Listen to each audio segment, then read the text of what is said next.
આવી રીતે અહીંયા આપણે સમજવાનું છે કે કોઈ પણ ખૂણાઓ આપેલા છે, રેડી, તો એને આપણે કેવી રીતે ગોઠવી શકીએ. 1 કલાક અને એક્ઝેક્ટ 30 મિનિટ થવા આવી છે, રેડી, એટલે કે 1.5 કલાક કન્ટિન્યુ લાઈવ લેક્ચર્સમાં ભૂમિતિનો અભ્યાસ આપણે કરેલો છે. 1.5 કલાકનો આ જે બધો ઠાક છે ને, એ આવી ખાલી કોમેન્ટ આવે ને કે અમને બધું સરસ સમજાઈ ગયું, મજા આવી, એટલે બધો ઠાક છે ઉતરી જાય, રેડી. ઓકે, સરસ. ચાલો, બીજા પણ 2-3 વિદ્યાર્થીઓની કમેન્ટ છે, ખૂબ મજા આવે છે sir. Okay Shivraj sir, thank you sir, મજા આવી ગયું. ઓકે, થેન્ક યુ, સમજાઈ ગયું. ઓકે, સરસ, મજા આવી આજના ક્લાસમાં. ખરેખર આમાં તો છે ને તમારી મહેનત છે. બાકી 1.5 કલાક કન્ટિન્યુ લાઈવ ક્લાસમાં બેસવા માટે પણ પેલા વિદ્યાર્થીમાં કેપેસિટી હોવી જોઈએ, રેડી. બાકી બધા વિદ્યાર્થીમાં કેપેસિટી હોતી નથી. તો વિદ્યાર્થી મિત્રો, ભૂમિતિમાં આવતી વિવિધ આકૃતિઓ, રેડી. ચલો, હેડિંગ આપશું ભૂમિતિમાં આવતી વિવિધ આકૃતિઓ, રેડી. જેમ કે સર્કલ એટલે કે વર્તુળ, ચોરસ, લંબચોરસ, રેડી. પછી ત્રિકોણ, ત્રિકોણમાં પણ સમબાજુ, વિષમબાજુ, સમ દ્વિબાજુ, આ બધા અલગ અલગ પ્રકારની આકૃતિઓ. અને એમાં ખાસ આપણે જોવાની છે કે જે બાજુની લંબાઈ ઉપરથી જે આકૃતિના અલગ અલગ પ્રકાર પડે છે. જેમ કે ત્રિકોણ છે તો 3 બાજુ છે, 3 બિંદુ છે, 3 શિરોબિંદુ છે, 3 ખૂણા છે. ચોરસ છે તો એ એક ચોરસ છે ને, આમ તો આપણી વર્ષોથી આપણે જે ભણીએ છીએ કે ભાઈ ચતુષ્કોણ અને ચોરસ, આ વચ્ચે આપણે બહુ વધારે કન્ફ્યુઝન બધાને થતું હોય છે. પણ ચોરસ છે એ એક ચતુષ્કોણનો એક પ્રકાર છે, એક એનો ભાગ છે. જેમ લંબચોરસ છે 4 બાજુ, રેડી, જેમ સમાંતર બાજુ ચતુષ્કોણ છે, જેમ ચોરસ છે. તો ચતુષ્કોણ એટલે કે જેની 4 બાજુ છે, 4 બાજુમાંથી બંધ આકૃતિ છે, 4 ખૂણા છે, એ ચતુષ્કોણ એમાંનો એક પ્રકાર. ચોરસ, લંબચોરસ, સમાંતર બાજુ ચતુષ્કોણ, રેડી, જેની આપણે ડિટેલમાં આપણે અભ્યાસ કરવાના છીએ. ચલો, તો હેડિંગ આપો ભૂમિતિની વિવિધ આકૃતિઓ, રેડી, ભૂમિતિની વિવિધ આકૃતિઓ. ચલો, એમાં આપણી પહેલી આકૃતિ એટલે કે હંમેશા આપણે બધાને ખ્યાલ છે કે પેલા આપણે સર્કલથી શરૂઆત કરશું. ચલો, મારી સાથે બધા વિદ્યાર્થી મિત્રો એક નાનું એવું સર્કલ દોરશે, રેડી, એક નાનું એવું સર્કલ દોરશે. ચાલો, મારી સાથે જ સર્કલ દોરતા જજો એટલે તમે પણ સાથે સાથે અભ્યાસ કરશો. જો હું ફરી વાર કહું છું કે આ વિડીયોમાં તમે પહેલેથી છેલ્લે સુધી કન્ટિન્યુ લેક્ચર જોશો તો તમને આમાંથી કાંઈ કન્ફ્યુઝન રહેશે નહીં. મેં એક નાનામાં નાનો પોઈન્ટ પણ અહીંયા કવર કરેલો છે, રેડી. ચલો, તો પહેલા તો વર્તુળ છે ને એ શું છે ખબર? એક વચ્ચે એનું મધ્ય બિંદુ એટલે એનું કેન્દ્ર છે, અને કેન્દ્રથી સમાન અંતરે આવેલા બિંદુઓનો સમૂહ છે. વર્તુળ એટલે શું છે? તો વિદ્યાર્થી મિત્રો, વર્તુળ એટલે બીજું કાંઈ નથી, એનું જે કેન્દ્ર છે એ કેન્દ્રથી સમાન અંતરે આવેલા બિંદુઓનો સમૂહ છે, રેડી. તો વર્તુળ એટલે આપણે જે આવી રીતે આકાર જોઈએ છે વર્તુળને, રેડી, એ વર્તુળ જ છે, રેડી.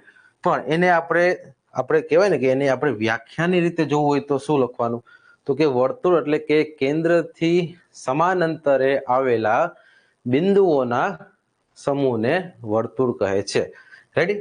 ચલો, તો પહેલા તો આ વસ્તુ આપણે સમજવાની છે. જો ખાસ હું કહું છું, એક એક પોઈન્ટ મેં એકદમ ડિટેલમાં તમને અહીંયા કવર કરેલા છે, તમે ખાસ પહેલેથી જોડાયેલા રહેજો, રેડી. માનો કે આ એક કેન્દ્ર છે, અહીંયાથી એટલી એક લંબાઈ છે, તો આ લંબાઈને જે સમાંતર જે કહેવાય ને કે બિંદુઓનો જે સમૂહ છે ને એને વર્તુળ કહેવાય, રેડી. ચલો, કેન્દ્ર બહુ નાનું એવું થઈ ગયું તો આપણે કેન્દ્રને મધ્યમાં લઈ લઈએ. તો આવી જ રીતે વર્તુળ જે છે એની વ્યાખ્યામાં સૌપ્રથમ આપણે લખશું કે વર્તુળ એટલે કે કેન્દ્રથી સમાન અંતરે આવેલા બિંદુઓનો સમૂહ, રેડી. ચલો, જો કદાચ આપને ક્યાંક એવા વિકલ્પમાં વર્તુળની વ્યાખ્યા તરીકે પણ જો પૂછાઈ ગયું તો ખાસ આપણે આ વ્યાખ્યા પણ યાદ રાખવાની છે. તો લખો, કેન્દ્રથી સમાન અંતરે આવેલા બિંદુઓનો સમૂહ. ચલો, બધા મારી સાથે લખતા જજો. પહેલા તો વર્તુળ એટલે કે જેમાં કેન્દ્રથી સમાન અંતરે આવેલા બિંદુઓ હોય તે, રેડી. ચલો આ બધી જે તમને બોર્ડર દેખાય છે શરત એ બિંદુઓનો સમૂહ છે.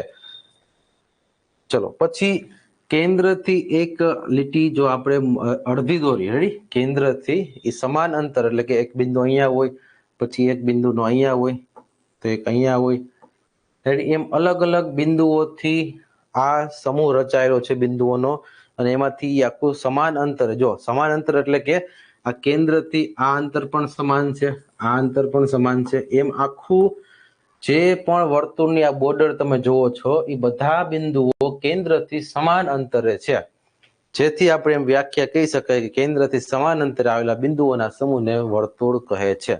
રેડી, હવે હું તમને એમ કહું કે જે સમાન અંતરે આવેલા છે, રેડી, જે પણ સમાન અંતરે આવેલા છે એમાં આ જે છે એને આપણે ત્રિજ્યા કહેશું. શું કહેશું? ત્રિજ્યા. તો પછીનો આપણો પોઈન્ટ આવશે. ચલો તો પછીનો પોઈન્ટ કે વર્તુળનું જે કેન્દ્ર છે એ કેન્દ્રથી સમાન અંતરે જે વર્તુળનું બિંદુ ટચ થાય છે, રેડી, તો એ શું છે? તો એને આપણે ત્રિજ્યા કહેશું. પછી હું તમને એમ કહું કે એક લીટી આમ દોરું છું એટલે કે એક પોઈન્ટ થી વર્તુળના સામેના બીજા પોઈન્ટ સુધી, અને એક કન્ડિશન એમાં એવી છે કે મધ્યમાંથી પસાર થતું હોય તો એને શું કહેવાય? વ્યાસ. રેડી, ચલો ઇંગ્લિશમાં ત્રિજ્યા એટલે રેડિયસ અને વ્યાસ એટલે ડાયામીટર. ચલો બધા મારી સાથે અત્યારે સાથે જ દોરતા જશે. રેડી, એટલે તમે મારી સાથે જ લખવામાં પણ સાથોસાથ રહો. ચલો વ્યાસ, ત્રિજ્યા. હવે તો કે આ તો બધાને ખબર જ છે, તો કે આ જે છે એ મધ્ય બિંદુ છે અથવા તો કેન્દ્ર. ચલો એ તો બધાને ખબર જ છે, રેડી, કે અહીંયા વચ્ચેનો પોઈન્ટ છે કેન્દ્ર છે. પછી અહીંયા જે છે વર્તુળની જે બોર્ડર છે એ બોર્ડરને પરિઘ કહેવામાં આવે છે. રેડી, પરિઘ એટલે કે પરિમિતિ. રેડી, જે પણ બોર્ડર લાઈન આપેલી છે એટલે કે એનો કુલ બાહ્ય ભાગ કુલ જે છે એ પરિઘ.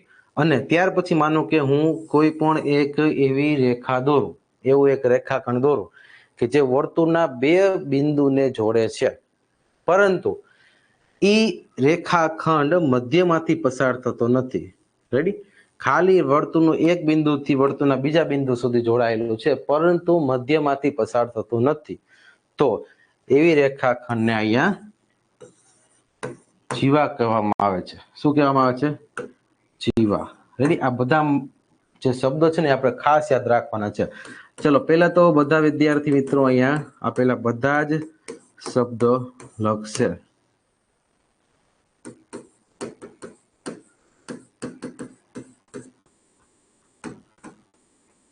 રેડી,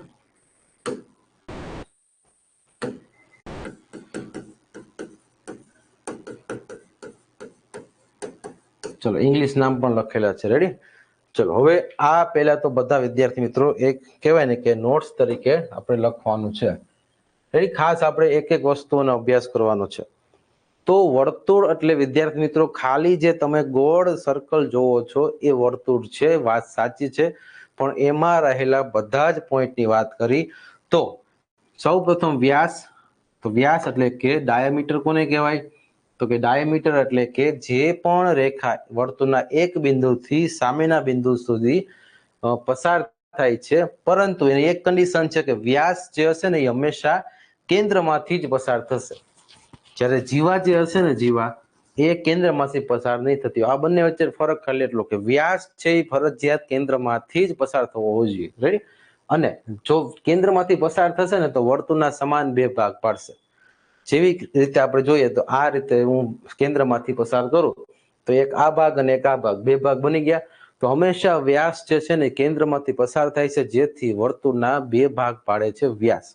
રેડી, હું તમને જો ફરીવાર જણાવું છું કે અગાઉની જેમ જ તમને આ બધી જ પીડીએફ તમને વોટ્સઅપમાં એપ્લિકેશનના ગ્રુપમાં મળી જવાની છે. રેડી, એટલે તમારે અત્યારે ખાસ આ ભૂમિતિના લેક્ચર્સને પહેલા સમજવાનો છે, કારણ કે ભૂમિતિનો લેક્ચર્સ આપણે આ ખાસ લાઈવમાં સમજવાનો છે. લખવાનું જે છે એ તમને બધું જ પીડીએફમાં જો બધું હું લખાવીશ તો વાર લાગશે. રેડી, આપણે લખાવવા માટે ખોટો સમય અહીંયા તમારો બગાડતા નથી. લખવા માટે તમને આ બધી જ વ્યાખ્યાઓ અને બધા જ પોઈન્ટ્સ એકદમ ડિટેલમાં પીડીએફમાં તમને આપેલા છે. રેડી, તો ખાસ યાદ રાખજો, ફરીવાર લાઈવ લેક્ચર્સમાં આપણે ખાલી સમજૂતી સમજવાની છે, લખવાનું જે સાથે લખવાનું છે. રેડી? જેમ કે હું જે આકૃતિ દોરાવું ને એ બધી તમારે આકૃતિ દોરવાની, જે બોર્ડમાં લખવું એ બધું લખવાનું છે, પણ વધારે કહેવાનું બે લીટીની વ્યાખ્યાઓ છે તો એમાં આપણે સમય નહીં બગાડશું. રેડી? ચાલો, હવે ખાસ આ બધાય દોરવાની છે ફરજિયાત, કારણ કે તમે જો મારી સાથે સાથે તમે પણ ડ્રો કરતા જશો તો અહીંયા લાઈવમાં જ તમને અમુક વસ્તુ ક્લિયર થઈ જશે. પછી પાછું હોમવર્કમાં તમે આખી પીડીએફ લખશો તો ત્યારે તમારી બીજી વખત રિપીટ થશે. રેડી? ત્યારે થોડુંક એક્સ્ટ્રા લખવાનું વધી જશે. રેડી? ચલો, તો બધા વિદ્યાર્થી મિત્રો અત્યારે ખાસ વર્તુળ વિશેની માહિતી. રેડી? હવે એમાં આપણે બધા જ શબ્દ જોઈએ. જેમ કે અહીંયા હું તમને એમ કહું કે પેલા આપેલું છે કે પેલા આપણે કેન્દ્ર. કેન્દ્ર તો બધાને ખબર જ હોય, કેન્દ્ર એટલે કે વર્તુળની મધ્યમાં આવેલું બિંદુ. રેડી? કેન્દ્ર એટલે કોને કહેવાય? તો કે વર્તુળની મધ્યમાં આવેલું અથવા તો વર્તુળની વચ્ચોવચ આવેલું બિંદુ, એ શું છે? કેન્દ્ર. ચલો, કેન્દ્ર થઈ ગયું. ત્યાર પછી ત્રિજ્યા. ચલો, તો ત્રિજ્યા. ચલો, પેલા બધાને લખાઈ ગયું આ. ચલો, ખાસ બધાએ આ આકૃતિને ડ્રો કરવાની છે. રેડી? ઇંગ્લિશ મીડિયમ વાળા બધા ઇંગ્લિશમાં વર્ડ્સ લખશે.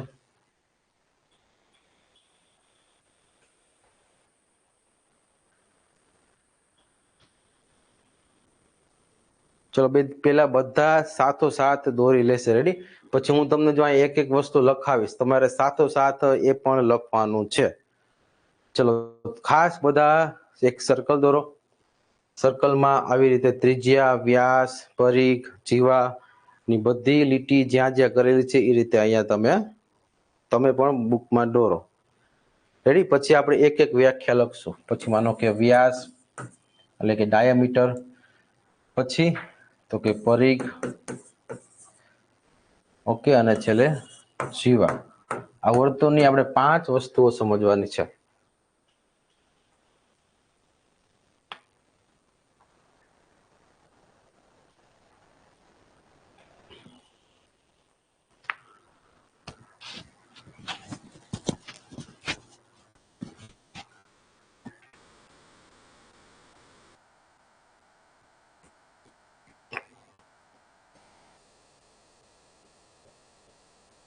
ઓકે, ચાલો, દોરાઈ ગઈ.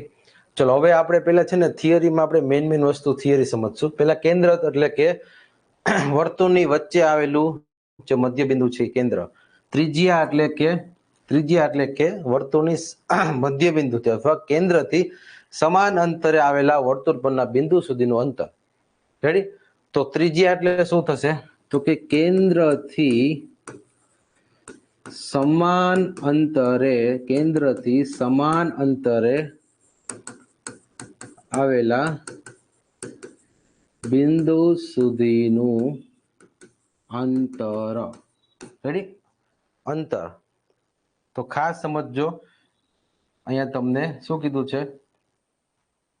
તો આ જે પોઈન્ટ આપેલો છે, રેડી? આ જે તમે પોઈન્ટ જોવો છો, કેન્દ્રથી સમાન અંતરે આવેલું આ જે અંતર છે અહીંયા બિંદુ સુધીનું, એટલે કે અહીંયાથી લઈને આટલું અંતર, એ ત્રિજ્યા કહેવાશે. ઇંગ્લિશમાં એને રેડિયસ કહેવાય. રેડી? ત્રિજ્યાને આર વડે દર્શાવાય. બીજો પોઈન્ટ પણ આપણે લખશું, ત્રિજ્યાને સ્મોલ આર વડે દર્શાવાય. રેડી? ત્રિજ્યાને સ્મોલ આર વડે દર્શાવાય. રેડી? ચલો, પછી ઓકે, ચલો, ત્રિજ્યાને સ્મોલ આર વડે દર્શાવાય. ચલો, ત્યાર પછી ચલો, એક જ મિનિટ, મારી સાથે તમારે પણ લખવાનું છે કે ત્રિજ્યાને સ્મોલ આર વડે દર્શાવાય. ચલો, ત્યાર પછી આવેલું છે વ્યાસ. તો વ્યાસ કોને કહેવાશે? વ્યાસ એટલે કે ઇંગ્લિશમાં ડાયામીટર. ચલો, વ્યાસ એટલે ઇંગ્લિશમાં ડાયામીટર. હવે વર્તુળના એક બિંદુથી બીજા બિંદુ સુધી સમાન એ વર્તુળનું એક બિંદુથી બીજા બિંદુ સુધીનું જે પણ રેખાખંડ છે અને એ રેખાખંડ મધ્યમાંથી જો પસાર થતું હોય તો એને વ્યાસ કહેવામાં આવે છે, એટલે કે ડાયામીટર. હવે એ તમે આવી રીતે પણ દોરી શકો, આવી રીતે પણ દોરી શકો, આવી રીતે પણ દોરી શકો, તમે કોઈ પણ રીતે દોરી શકો, પણ એક વસ્તુ યાદ રાખવાની કે એના કેન્દ્રમાંથી પસાર થતું હોવું જોઈએ. રેડી? તો આ જે વ્યાસ છે એ કેન્દ્રમાંથી પસાર થતું હોવું જોઈએ. કેન્દ્રમાંથી પસાર થશે એટલે એની એક કન્ડિશન બનશે. જો જેમ કે અહીંયા વર્તુળ છે તો હું અહીંયા કેન્દ્ર આપેલું છે, રેડી, અહીંયાથી હું આમ પસાર કરું એટલે આ એક ભાગ અને બે ભાગ, તો એનો મતલબ કે વ્યાસ વર્તુળને સમાન બે ભાગમાં વહેંચે છે. રેડી, ચલો તો આવી રીતે આપણે એની આખી વ્યાખ્યા પણ લખશું કે કેન્દ્રમાંથી પસાર થતી અને વર્તુળને બે ભાગમાં વહેંચતી જે રેખા છે, રેખાખંડ તે. રેડી, ચલો તો વર્તુળના કેન્દ્રમાંથી પસાર થતી અને વર્તુળને બે સમાન ભાગમાં વહેંચતી રેખાખંડ ડાયામીટરને ઇંગ્લિશમાં સ્મોલ ડી વડે દર્શાવવામાં આવે છે. રેડી, તો ખાસ યાદ રાખજો, ડાયામીટરને ઇંગ્લિશમાં સ્મોલ ડી વડે દર્શાવવામાં આવે છે, ત્રિજ્યાને ઇંગ્લિશમાં સ્મોલ આર વડે દર્શાવવામાં આવે છે.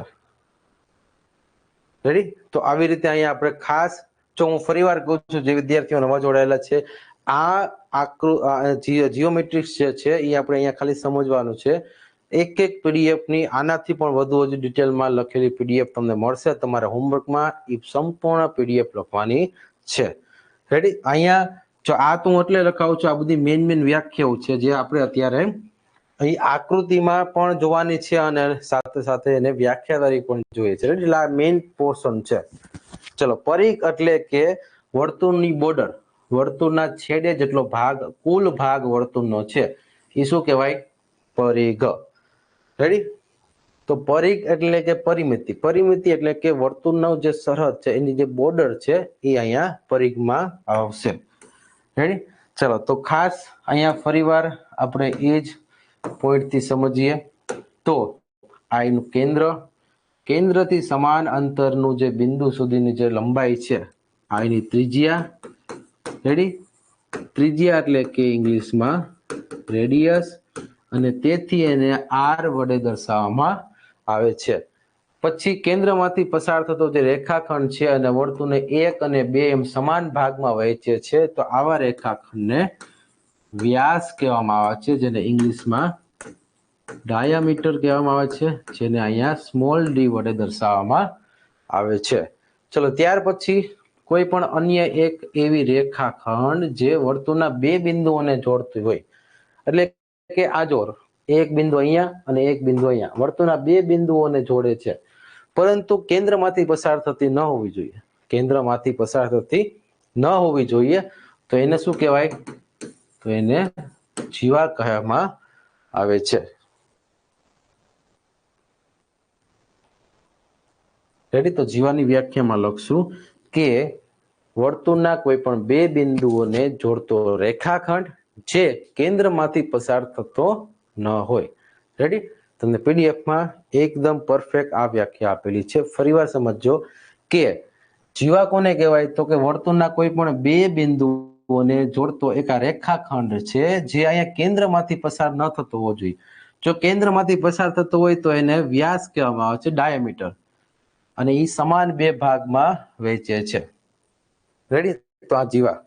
પરિઘ એટલે, તો પરિઘ એટલે કે અહીંયા જે ફરતે આવેલી જે પણ તમને કર્વ એટલે કે વળાંકવાળી જે પણ આ દેખાય છે, રેડી, તો આ શું છે? પરિઘનો પરિમિતિ. ચલો, બધા વિદ્યાર્થીઓને ખાસ લખાઈ ગયું, સમજાણું વર્તુળ. વર્તુળમાં આપણે ખાસ આ 5 બાબત યાદ રાખવાની છે. હજી આનું ક્ષેત્રફળ અને પરિમિતિ છે એ આપણે આગળ હજી એનો લેક્ચર દાખલાઓ આવશે ત્યારે જોશું. રેડી, ચલો અત્યારે આપણે થિયરી સમજીએ છીએ. ચલો, બધાને વર્તુળ ક્લિયર?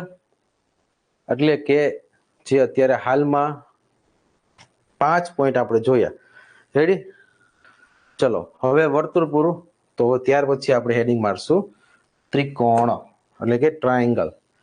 ચલો બધા હેડિંગ આપો. ચલો બધા હેડિંગ આપશે ત્રિકોણ. રેડી, ચલો ત્રિકોણ, ટ્રાયેંગલ. હવે આપણે થોડુંક ત્રિકોણને પણ આવી જ રીતે ડિટેલમાં સમજીએ. ચલો, હવે ત્રિકોણ તો આમ તો બધાને મોસ્ટલી ખ્યાલ જ છે કે ત્રિકોણમાં 3 બાજુ હોય છે. રેડી, તો અહીંયા આપણે એક ઉદાહરણ તરીકે સમજીએ. પેલા માનો કે હું કોઈ પણ એક ત્રિકોણ દોરું, આ એક ત્રિકોણ દોરેલો છે, તો ખાસ સમજજો કે ત્રિકોણ હોય ને એની લાક્ષણિકતા શું હોય, તો કે એમાં 3 બાજુ હોય, આ 3 બાજુ હોય, રેડી, 3 એના ખૂણા હોય અને 3 એના શિરોબિંદુ હોય, બધું 3 હોય છે, એટલે એને ત્રિકોણ કહેવામાં આવે છે, રેડી, પ્લસ કોણ એટલે કે એટલે 3 ખૂણા, કોણ એટલે ખૂણા, તો ત્રિકોણ એટલે 3 ખૂણા, તો 3 ખૂણા ક્યાં ક્યાં મળશે, અંદરના 3 ખૂણા મળશે. જો ત્રિકોણમાં 3 બાજુઓ સમાન હોય તો 3 ખૂણાઓના માપ 60 હોય, કારણ કે 60 તેરી 180. ત્રિકોણના 3 માપનો સરવાળો હંમેશા, અંદરનો જે 3 માપનો સરવાળો છે એ હંમેશા 180 થવો જોઈએ, રેડી. ચાલો એ જ રીતે આપણે અહીંયા સમજીએ. તો પહેલા એક ત્રિકોણ આપણે દોરીએ. ચલો ત્રિકોણ એ દોરેલો જ છે, તો આપણે આમાં જોઈએ. તો હંમેશા યાદ રાખો કે ચલો લખો તો લખી લો કે 3 બાજુઓ, 3 ખૂણાઓ અને 3 શિરોબિંદુ ધરાવતી બંધ આકૃતિને ત્રિકોણ કહે છે. ત્રિકોણ એટલે બીજું કાંઈ નહીં, 3 બાજુઓ, 3 એના ખૂણાઓ અને 3 એના શિરોબિંદુઓ, તો એને શું કહેવાય છે, ત્રિકોણ. એવી બંધ આકૃતિને ત્રિકોણ કહેવામાં આવે છે. ચલો ત્યાર પછી ફરીવાર આપણે જોઈએ એ જ પોઈન્ટ ઉપર, રેડી. તો તમને બધાને ખ્યાલ છે આ બાજુ છે, તો આ 3 બાજુ, આ 3 એના ખૂણા, આ 3 ખૂણા અને આ જે પોઈન્ટ છે તેને શિરોબિંદુ કહેવામાં આવે છે, રેડી, શિરોબિંદુ, રેડી. ચલો આને શું કહેવાય છે, શિરોબિંદુ. એટલે કે 3 ખૂણાઓ જે બને છે એની બાજુનું જે પોઈન્ટ છે એને શું કહેવાય, શિરોબિંદુ. ઇંગ્લિશમાં શું કહેવાય, વર્ટેક્સ, રેડી, 3 વર્ટેક્સ. ચલો આ જ રીતે અહીંયા આપણે ખાસ 3 બાજુ, 3 ખૂણા અને 3 શિરોબિંદુ ધરાવતી બંધ આકૃતિ એટલે એને શું કહેવાય, ત્રિકોણ. ચલો રેડી, આ તો આપણે બધાને ક્લિયર જ છે. ચલો હવે એનાથી આગળ આપણે થોડુંક જોઈએ. તો ચલો ખાસ બધા લખી નાખો કે ત્રિકોણમાં બાજુ બરાબર 3, પછી ખૂણા બરાબર 3, રેડી, શિરોબિંદુ બરાબર 3.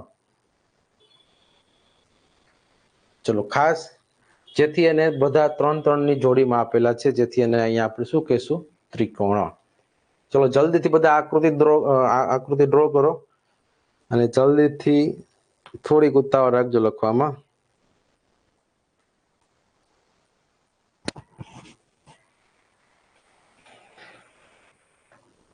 ચલો હવે એમાં ને એમાં હું કહું તો ખાસ આપને આ બધું તો ખબર જ છે, પણ ખાસ આપણે આ શિરોબિંદુ સમજવાનું છે, રેડી. તમને બાજુ ખબર છે, ખૂણા ખબર છે, આ શિરોબિંદુની વ્યાખ્યા જો હું તમને એમ કહું તો એમ લખી શકાય કે 3 બાજુઓથી બનતા ખૂણાની, 3 બાજુઓથી બનતા ખૂણાનું બિંદુ, રેડી. એટલે કે આ ખૂણો બને છે તો આ બિંદુ, આ બે ખૂણા, આ બે બાજુથી આ ખૂણો બને છે તો આ બિંદુ, આ બે બાજુથી આ બિંદુ બને છે તો આવી રીતે 3 બાજુઓથી બનતા 3 ખૂણાઓ છે અને એની બાજુનું જે બિંદુ છે, માનો કે અહીંયા A, B, C, તો અહીંયા શિરોબિંદુ A પણ કહેવાશે, શિરોબિંદુ B પણ કહેવાશે અને શિરોબિંદુ C પણ કહેવાશે, રેડી. ચલો તો એને શિરોબિંદુ કહેવાય છે, એટલે કે ખૂણા જ્યાં રચાય છે એની બાજુનું જે બિંદુ છે એને શિરોબિંદુ કહેવામાં આવે છે. ઓકે, ચાલો હવે હું તમને એમ કહું કે ત્રિકોણના ખૂણા છે ને, એ ખૂણાના આધારે આપણે 3 પ્રકાર જોઈ ગયા, રેડી. આપણે આની પહેલાના લેક્ચર્સમાં ખૂણાના આધારે 3 પ્રકાર જોયા. હવે એમ સમજજો કે એ જે 3 પ્રકાર હતા એ આપણા ભૂમિતિના ખૂણા આધારિત દાખલાઓના ઉપયોગમાં હતા. જેમ કે 90 કરતા નાનો ખૂણો હોય તો એને શું કહેવાય, લઘુકોણ. પછી એક્ઝેક્ટ 90 હોય તો એને આપણે શું કહેતા, કાટકોણ. અને 90 કરતા મોટો ખૂણો હોય તો શું કહેતા આપણે એને? ગુરુકોણ. રેડી? ચલો આ ત્રણ ખૂણા બધાને યાદ તો હશે જ ને હવે? Okay right. ત્રણ બાજુઓ, ત્રણ બિંદુઓ અને ત્રણ ખૂણાઓ ધરાવતી બંધ આકૃતિને ત્રિકોણ કહે છે. રેડી? જો આમ મને ખ્યાલ જ છે કે તમને બધાને આ ખબર જ છે કે આને ત્રિકોણ જ કહેવાય, પણ આપણે હવે એ ત્રિકોણ છે એ તો તમને ખ્યાલ જ છે, નહીં તો મને ખબર છે તમને એ ત્રિકોણ આવડે જ છે, પણ હવે એની અંદર રહેલી થિયરી, એના બધા પોઈન્ટ્સ એ આપણે ખાસ સમજવાના છે. રેડી? અને આ લેક્ચર્સ એટલા માટે આપણી માટે સૌથી અગત્યનો રહેશે. રેડી? બાકી આ મને ખબર છે કે તમને ખબર છે આને ત્રિકોણ કહેવાય. રેડી? ચલો હવે આપણે અત્યાર સુધીમાં આ તો ભણી ગયા. તો વિદ્યાર્થી મિત્રો, આ જે ત્રણ પ્રકાર હતા ને એ ખૂણાને આધારિત ત્રણ પ્રકાર હતા. શેના આધારિત? ખૂણાને આધારિત. પણ હવે હું તમને એમ કહું કે ભાઈ ત્રિકોણની બાજુને આધારિત પણ ત્રણ પ્રકાર પડે. રેડી? એમાંથી પહેલો પ્રકાર તો સમબાજુ ત્રિકોણ. સમબાજુ, જો આ ખાસ યાદ રાખજો, સમબાજુ ત્રિકોણ. બીજો પ્રકાર તો કે સમદ્વિબાજુ ત્રિકોણ. સમદ્વિબાજુ ત્રિકોણ. ત્રીજો પ્રકાર તો જે વિષમ બાજુ ત્રિકોણ. જો હમણાં હું તમને કહું ને તો આ બધાના જે સમજાવવાનું છે ને એના શબ્દમાં જ આપેલી છે. રેડી? તો આ વસ્તુ આપણે અગાઉ જોઈ ગયા છીએ કે ભાઈ ત્રિકોણના ખૂણાને આધારિત ત્રણ પ્રકાર પડે છે. ખૂણાને આધારિત એટલે ત્રિકોણમાં આ જે ત્રણ ખૂણા હોય ને, આ ત્રણ ખૂણાને આધારિત આ પ્રકાર પડશે. અને ત્રિકોણની આ જે ત્રણ બાજુ હોય ને, આ એક બાજુ, બે બાજુ, ત્રણ બાજુ. રેડી? તો આ બાજુના લગતા અહીંયા આટલા ભાગ પડશે. ચલો બધાને ક્લિયર? આ વસ્તુ ખાસ સમજવાની છે. શું કામ? કારણ કે તમે આ ત્રણ બાજુમાં કન્ફ્યુઝ ન થાવ એટલે. રેડી? આ બાજુને આધારે પ્રકાર છે, જ્યારે આ ખૂણાને આધારે પ્રકાર છે. રેડી? ચલો બધાને ક્લિયર? જો તમારી પાસે પરીક્ષામાં જે શબ્દ આવે છે કે ભાઈ સમબાજુ ત્રિકોણ, વિષમ બાજુ ત્રિકોણ, સમદ્વિબાજુ ત્રિકોણ કે લઘુકોણ, કાટકોણ કે ગુરુકોણ, તો ખાસ યાદ રાખવાના આ ત્રણ પ્રકાર જે છે એ અહીંયા. ઓકે ચલો ઇંગ્લિશમાં તો આપણે ખબર જ છે કે અહીંયા રાઈટ એંગલ થશે, એક્યુટ એંગલ થશે અને ઓબ્ટ્યુસ થશે. રેડી?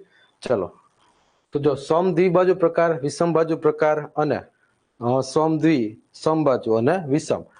તો ખાસ યાદ રાખજો, ખૂણાને આધારિત જ્યારે પ્રકાર પૂછવામાં આવે છે ત્યારે લઘુકોણ 90 થી નાનો ખૂણો, રાઈટ એંગલ એટલે કે કાટકોણ ખાલી 90, એનાથી ઉપરનો જે પ્રકાર જે છે 90 થી ઉપર એટલે કે ગુરુકોણ. ચલો આ બધાને ક્લિયર જ છે કે જે તમને આમાં કન્ફ્યુઝન છે? ચલો આ બધાને ક્લિયર છે કે આજે તમને આમાં કન્ફ્યુઝન છે? ચલો એકવાર મને ખાલી કન્ફર્મેશન આપી દીજો કે ખૂણાને આધારિત પ્રકાર આપણે ઓલરેડી અગાઉ જોઈ ગયા છીએ. ચલો આ બધાને ક્લિયર છે? યસ ઓર નો? કે 90, 90 થી નીચેનો પ્રકાર, 90 થી ઉપરનો પ્રકાર, ત્રણ ખૂણાને આધારિત પ્રકારો છે. ઓકે ચલો તો આ આપણે અહીંયા આપણે રિમૂવ કરી દઈએ. રેડી? ચલો ખૂણાને આધારિત પ્રકાર આપણે બધાને ખબર છે. હવે જો એમાંથી પેલો સમબાજુ ત્રિકોણ. રેડી? પેલો જે પ્રકાર છે સમબાજુ ત્રિકોણ, એટલે કે એવો ત્રિકોણ કે જેની સમબાજુ ત્રિકોણ આપેલી હોય. રેડી? પછી સમદ્વિબાજુ એટલે કે દ્વિ એટલે સમદ્વિ એટલે સમ એટલે જો હવે અહીંયા જો સરખું ગુજરાતી મીડિયમમાં સમજીએ તો સમ બાજુ એટલે સમ એટલે સરખું અથવા તો સરખી, તો સરખી બાજુ. તો જે ત્રિકોણમાં ત્રણેય બાજુઓ સમાન છે એને સમબાજુ ત્રિકોણ કહેવામાં આવે છે. રેડી? ચલો બધાને ક્લિયર? તો સમબાજુ ત્રિકોણ એટલે બીજું કાંઈ નહીં, ત્રણેય બાજુના માપ સરખા હોય તેમજ ત્રણેયના ખૂણાના માપ પણ સરખા હોય. રેડી? તો એ ખાસ આપણે લખશું નીચે. હવે તમે એક કામ કરો, એક કરીને લખો. રેડી? ચલો અત્યાર સુધીમાં આપણે ખાલી પ્રકાર જોયા હતા બાજુ. હવે એના પ્રકારમાં પહેલો પ્રકાર સમબાજુ ત્રિકોણ. રેડી? ચલો એમાં આપણે જોશું તો ખાલી નીચે એટલું લખો, ત્રણેય બાજુ અને ત્રણેય ખૂણાઓ સરખા હોય, ત્રણેય બાજુ અને ત્રણેય ખૂણાઓ સરખા હોય. સમબાજુ, સમ એટલે સરખું, આપણે જેમ સમ સંખ્યા આવે છે એમ સમ એટલે સરખું અને બાજુ એટલે કે સરખી બાજુ. જો આ ત્રણ જે શબ્દ છે ને એ શબ્દમાં જ લખેલું છે કે સમ બાજુ એટલે સરખી બાજુ, એટલે કે ત્રિકોણની ત્રણ બાજુ સમાન હોય. રેડી? ત્રણ બાજુનું માપ સમાન હોય અથવા તો ત્રણ બાજુના ખૂણાઓ સમાન હોય તો એને સમબાજુ ત્રિકોણ કહે છે. હવે રેડી? ચલો, પેલો પ્રકારમાં આપણે આ રીતે લખશું. હવે અહીંયા વિચારો, ચલો આ બાજુનું માપ તો કોઈ પણ હોઈ શકે છે, બાજુનું માપ તો કોઈ પણ હોઈ શકે છે, પણ વિદ્યાર્થી મિત્રો અંદરના ખૂણાઓ છે એ કેટલાના માપના રહેશે? બધા સમાન જ છે. ચલો હવે હું તમને એમ કહું છું કે આ ત્રિકોણ છે એમાં બધા ત્રિકોણના ખૂણાઓના માપ સમાન છે, તો તમે કહો કે હવે આમાંથી ત્રણેય ખૂણાઓનો કેટલો માપ હશે? કારણ કે આપને ખબર છે કે ત્રિકોણના બધા ખૂણાનો માપનો સરવાળો 180 થાય.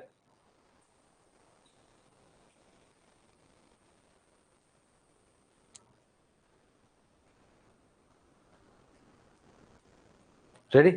ઓકે, 60. તો એનો મતલબ કે જો 60 ત્રિકોણના આ 1, 2 અને 3 ત્રણેયના ખૂણાનો સરવાળો કેટલો થાય? 180. એના ભાગ્યા 3 ખૂણા છે, 3 કરશો તો 3 6 18 અને 0 એટલે કે 60. તો વિદ્યાર્થી મિત્રો અહીંયા એક ખૂણાનું માપ કેટલું થશે? 60. એટલે કે તમે પછી એમ કહી શકો કે સમબાજુ ત્રિકોણ ના બધા જ ખૂણાઓ કેટલાના હોય? 60ના. સમબાજુ ત્રિકોણના બધા જ ખૂણાઓ કેટલાના હશે? 60ના. ઓકે, ચલો આ ક્લિયર. ચલો ત્યાર પછીનું આપેલું છે સમ દ્વિબાજુ ત્રિકોણ. ચલો તો અહીંયા આપણે લખશું સમ દ્વિબાજુ ત્રિકોણ. રેડી? ચલો બીજામાં આપણે બધા હેડિંગ આપવાનું છે સમ દ્વિબાજુ ત્રિકોણ. બધામાં આપણે હેડિંગ આપશું સમ દ્વિબાજુ ત્રિકોણ. ચલો બીજો નંબર.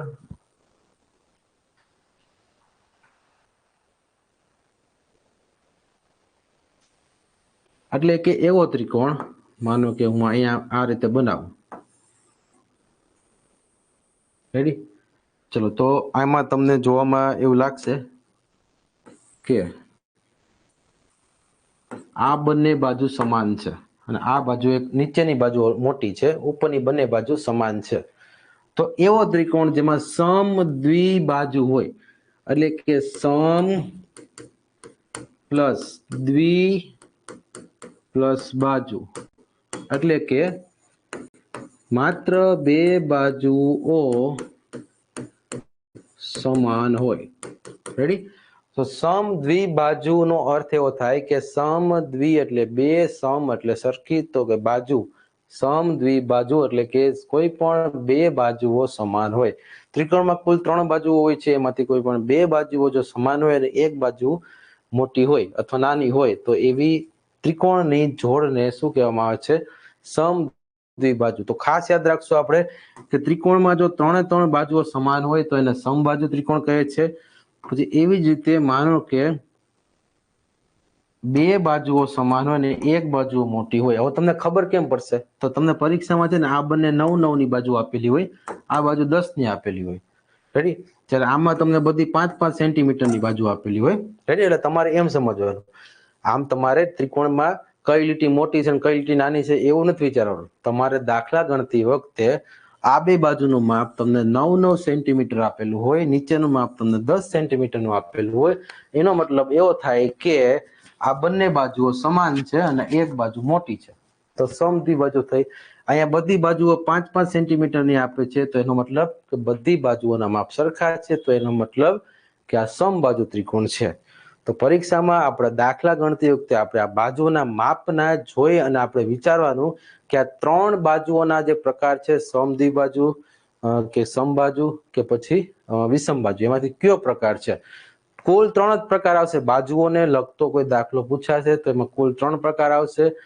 આ 3 પ્રકારથી બહાર એકેય પ્રકાર નહીં જાય. તો ખાસ આપણે અહીંયા એની બાજુઓના આધારે પણ ત્રિકોણને સમજવાનો છે. રેડી? ચાલો, બધાને ક્લિયર સમજાય છે કે ઉપરથી જાય છે? થોડુંક થિયરિકલ છે એટલે આમ સમજવું અઘરું પડે, પણ તમે રહેતા ધ્યાન આપશો એટલે આરામથી સમજાઈ જશે. રેડી? ચલો, બધાને સમજાય છે? ઓકે.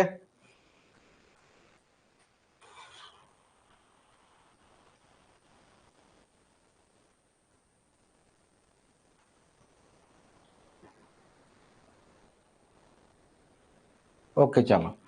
હવે જો સમદ્વિબાજુ હોય ને એમાં સામેના ખૂણાઓ પણ સમાન હોય છે. એટલે કે બાજુઓ જે છે, સમાન બાજુના સામેના ખૂણા સમાન હોય છે. એટલે આ બાજુ છે સમાન. રેડી? પછી ચલો 1 મિનિટ અહીંયા ધ્યાન રાખજો. આ જે સમાન બાજુઓ છે, રેડી, આ બંને, એટલે કે આનો સામેનો ખૂણો આ થાય અને આનો સામેનો ખૂણો આ થાય. તો તમે જોઈ લો, તો હું એક આવી રીતે ત્રિકોણ બનાવું. રેડી? તો આ જે છે એ મોટું માપ થશે, જ્યારે આ બંને છે ને સરખું માપ થશે. એટલે કે આ બંને સમાન બાજુ છે, તો સમાન બાજુની જે સામેનો ખૂણો હોય ને સમાન હોય. એટલે કે સમાન બાજુની સામેના બંને ખૂણાઓ સમાન હશે. એટલે જે બાજુ સમાન છે એના એક્ઝેક્ટ સામેના ખૂણા છે ને એ બંને સમાન હોય. તો સમદ્વિબાજુ ત્રિકોણમાં આપણે પીડીએફમાં બધું લખેલું જ છે કે સમાન બાજુની સામેના ખૂણાઓ સમાન હોય. રેડી? તો આ બાજુ એક મોટી છે એટલે નીચેની બાજુની વાત નથી કરતો હું, આ ઉપરની બંને બાજુ જુઓ તો એનો સામેનો ખૂણો અને આનો સામેનો ખૂણો બે સરખો હશે. રેડી? ચલો, ત્યાર પછી સમાન બાજુઓના ખૂણા સમાન હોય છે. હવે વિદ્યાર્થી મિત્રો, પરિમિતિ એટલે આપણે જોશું તો કોઈ પણ પરિમિતિ એટલે એની બધી બાજુઓનો સરવાળો છે. રેડી? ચલો, એ પરિમિતિમાં આપણે ડિટેલમાં અભ્યાસ કરશું. ચલો, ત્યાર પછી હવે આપણે ત્રીજું લખશું, વિષમ બાજુ ત્રિકોણનો છેલ્લો પ્રકાર, વિષમ બાજુ ત્રિકોણ. તો વિષમ એટલે અલગ અલગ. વિષમ એટલે શું થાય? તો કે અલગ અલગ બાજુવાળા ત્રિકોણ. રેડી? તો કે અલગ અલગ બાજુવાળા ત્રિકોણ. માનો કે હું એક ત્રિકોણ આમ દોરું, પછી એકની લાઈન આમ દોરું અને એકની લાઈન આ રીતે દોરું. રેડી?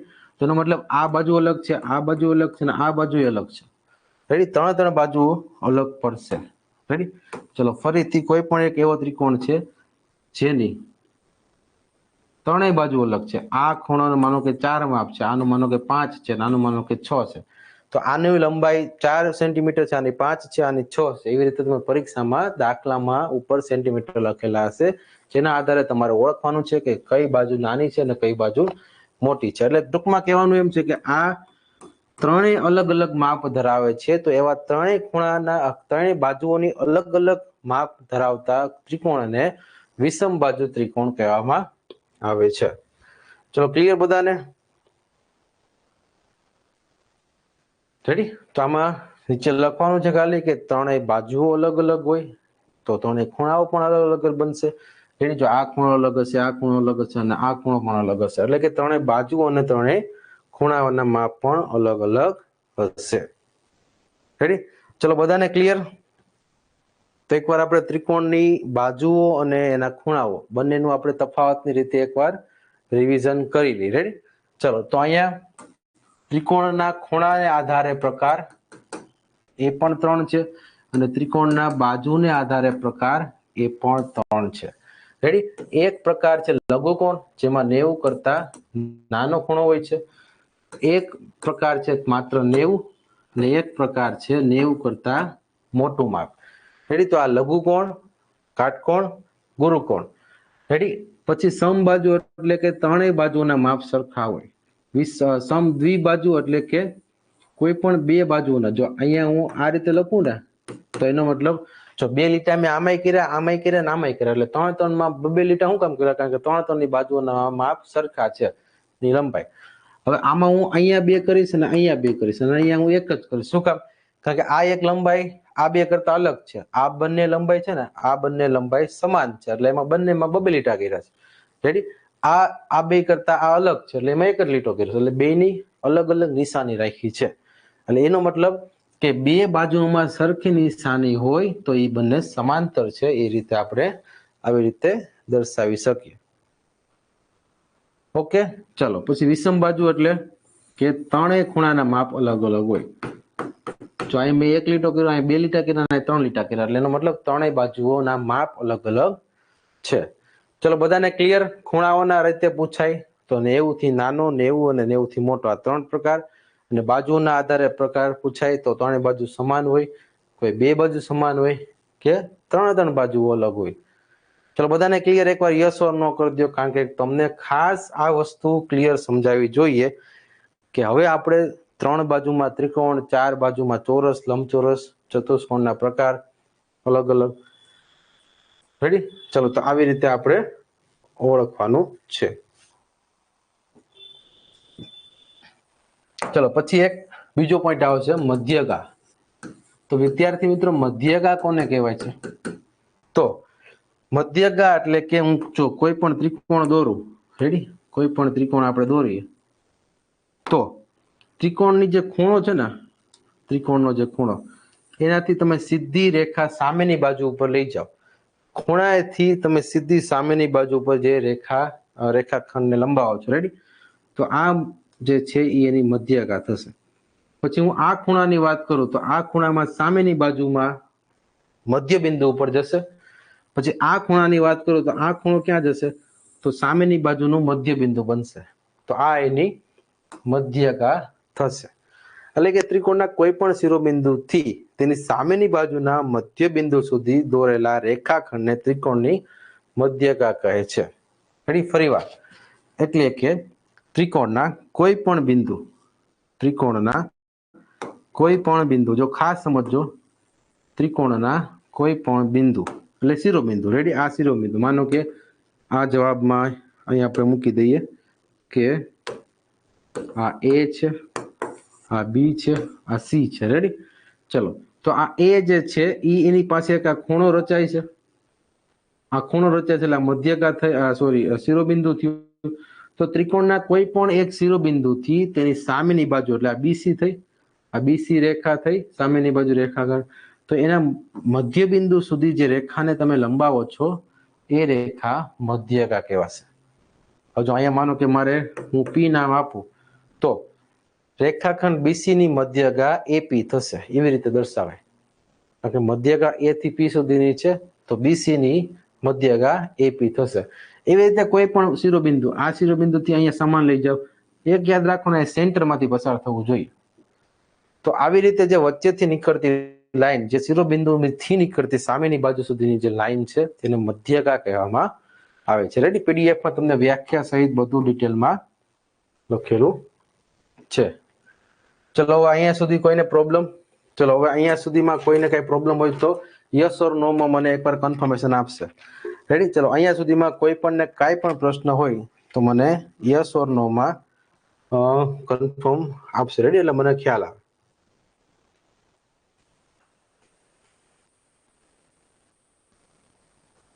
રેડી? ચલો એકવાર બધા કન્ફર્મેશન આપી દેશે. રેડી? ચલો એકવાર બધાએ કન્ફર્મેશન આપી દેવાનું છે. હવે ખાસ આપણે અભ્યાસ કરવાનો છે ચતુષ્કોણનો. એટલે ચતુષ્કોણ એટલે અત્યાર સુધીમાં આપણે જે સમજીએ છીએ કે ભાઈ ચતુષ્કોણ એટલે 4 બાજુ હોય છે, પણ એ કઈ રીતે 4 બાજુ? ચલો તો બધા નવા પેજ હેડિંગ આપો. ચતુષ્કોણ. જો હું તમને થોડુંક રિવાઇઝ કરાવી દઉં કે હું છે ને પહેલેથી આખો મેં ટ્રેક પકડ્યો છે. જેમ કે આપણે સૌ પ્રથમ વાત કરી સર્કલની, વર્તુળની, ત્યાર પછી આપણે વાત કરી ત્રિકોણની. ત્રિકોણની શું કામ વાત કરું છે? હવે એની પછી આપણે હવે 4 બાજુની વાત કરીશું. રેડી? એટલે એનો મતલબ કે ખાલી 2 બાજુ હોય તો કોઈ બંધ આકૃતિ બને. ચલો તમે આમાંથી કોઈ 2 બાજુમાંથી બંધ આકૃતિ બનાવી શકો? ચલો આમથી આમ કોઈ બે બાજુ હોય, આ બંધ આકૃતિ બને? બંધ આકૃતિ ક્યાંથી શરૂઆત થાય? ચલો કોણ કહેશે?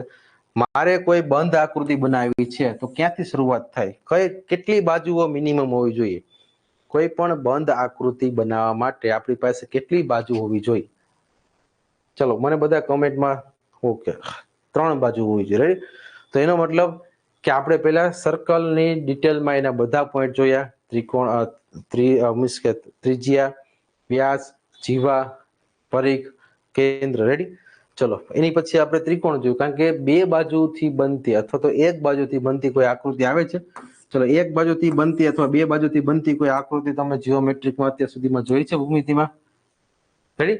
તો બંધ આકૃતિની શરૂઆત થાય છે 3 બાજુથી, એટલે કે 3, 4, 5, 6 એ રીતે અલગ અલગ બાજુઓથી બંધ આકૃતિ જે બને છે એને આપણે બહુકોણની રીતે પણ આપણે અલગ, હું તમને છેલ્લે લખાવીશ કે 3 કે 3 થી વધુ બાજુઓ. રેડી? 3 કે 3 થી વધુ બાજુઓથી બનતી બંધ આકૃતિ જે છે એ બંધ આકૃતિ એટલે બહુકોણ એને કહેવામાં આવે છે, જેમાં ત્રિકોણનો સમાવેશ થાય છે, ચોરસનો સમાવેશ થાય છે અથવા ચતુષ્કોણનો સમાવેશ થાય છે, પંચકોણ, ષષ્ઠકોણ, સપ્તકોણ, અષ્ટકોણ બધાનો સમાવેશ થાય છે. રેડી? તો ખાસ યાદ રાખજો, બંધ આકૃતિથી બનતી આવી ત્રિકોણ જેવી આકૃતિ છે એ 3 એટલે ત્રિકોણ, 4 એટલે ચોરસ, લંબચોરસ, ચતુષ્કોણ, 5 એટલે પંચકોણ, 6 બાજુ હોય તો ષષ્ઠકોણ, 7 બાજુ હોય તો સપ્તકોણ, 8 બાજુ હોય તો અષ્ટકોણ. રેડી? એ રીતે આગળ આગળ એની બાજુઓ હોય, જેટલી બાજુઓ વધે એમ એના ખૂણાઓનું માપ ઘટે. આ પણ આપણે યાદ રાખવાનું છે કે જેમ બાજુઓ વધશે એમ ખૂણાઓનું માપ ઘટશે. રેડી? ચલો, પછી આપણે આગળમાં જોઈએ. રેડી? એટલે ટૂંકમાં કહેવાનું એમ છે કે 3 બાજુથી બંધ આકૃતિની શરૂઆત થાય ત્રિકોણ, ત્યાર પછી હવે આપણે 4 બાજુથી આકૃતિની શરૂઆત થાય એવા આપણે ચતુષ્કોણની વાત કરશું. રેડી? ચલો, બધાને ક્લિયર? હાલો, હવે અહીંયા ચતુષ્કોણની વ્યાખ્યા લખશું.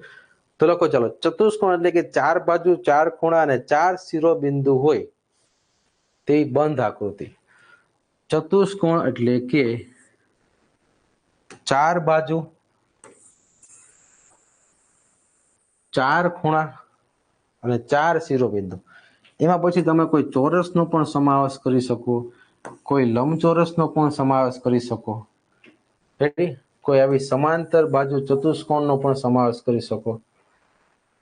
આવી બધી જ આકૃતિ જેમાં 4 બાજુ હોય, 4 ખૂણા હોય અને 4 શિરોબિંદુ હોય તેને ચતુષ્કોણ કહેવામાં આવે છે. અને ચતુષ્કોણ એટલે કે એનો એક પ્રકાર ચોરસ છે, એક પ્રકાર લંબચોરસ છે, એક પ્રકાર એનો સમાંતર બાજુ ચતુષ્કોણ છે. રેડી? પછી લંબકોણ છે. તો આવી રીતે ખાસ આપણે સમજવાનું છે કે આપણે વર્ષોથી જે ચોરસ ભણીએ છીએ અને ચોરસ અને ચતુષ્કોણમાં જે બધાને કન્ફ્યુઝન છે એ કન્ફ્યુઝન હવે આપણે દૂર થવું જોઈએ કે ચોરસ અને ચતુષ્કોણનો ફરક શું છે? તો કે ચતુષ્કોણની અંદર ચોરસનો સમાવેશ થાય છે, ચોરસની અંદર ચતુષ્કોણ નથી આવતો. રેડી? કારણ કે ચતુષ્કોણનો નિયમ છે કે એમાં 4 બાજુ હોવી જોઈએ, 4 ખૂણા હોવા જોઈએ, 4 શિરોબિંદુ હોવા જોઈએ. તો એ ચોરસમાં પણ આવે, લંબચોરસમાં પણ આવે. પછી આવી રીતના સમાંતર બાજુ ચતુષ્કોણ હોય તો એમાં પણ આવે. 4 બાજુ છે, 4 એના ખૂણાઓ છે. રેડી? તો આવી રીતે ખાસ યાદ રાખજો, જે આપણે અત્યાર સુધી ચોરસ એક ફેમસ આકૃતિ છે 4 બાજુમાંથી, જેથી આપણે ચોરસને આપણે વધુ કહેવાય ને કે અભ્યાસમાં જ વધારે ચોરસનો ઉપયોગ થતો હોય છે. પણ ચોરસ છે એ ચતુષ્કોણનો જ એક ભાગ છે અથવા એનો એક પ્રકાર છે. રેડી? તો એ ચતુષ્કોણથી જ એના અંદર આવેલો એક ચોરસનો સમાવેશ થાય છે. રેડી? ચલો, તો આવી રીતે અહીંયા આપણે ખાસ પેલા બધા લખશું. લખો, ચાલો, ચતુષ્કોણ એટલે કે 4 બાજુઓ, અલ્પવિરામ 4 ખૂણાઓ અને 4 શિરોબિંદુથી રચાતી બંધ આકૃતિ. લખો બધા.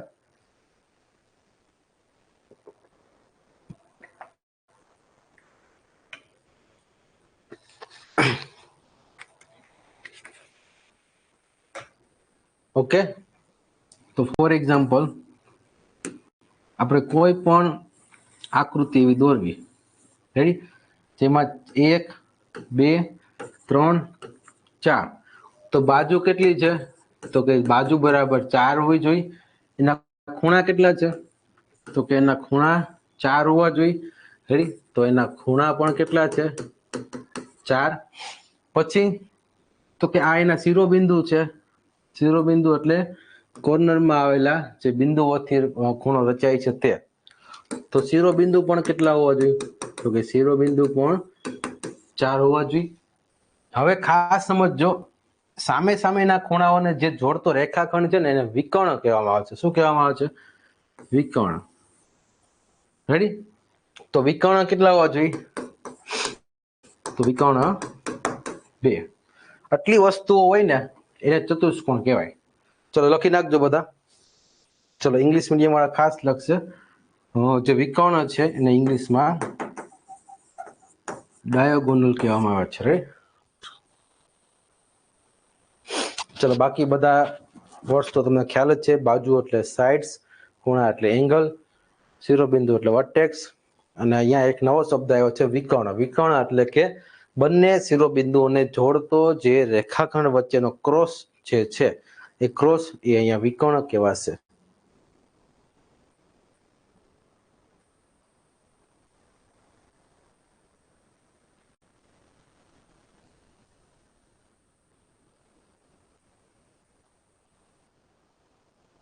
રેડી?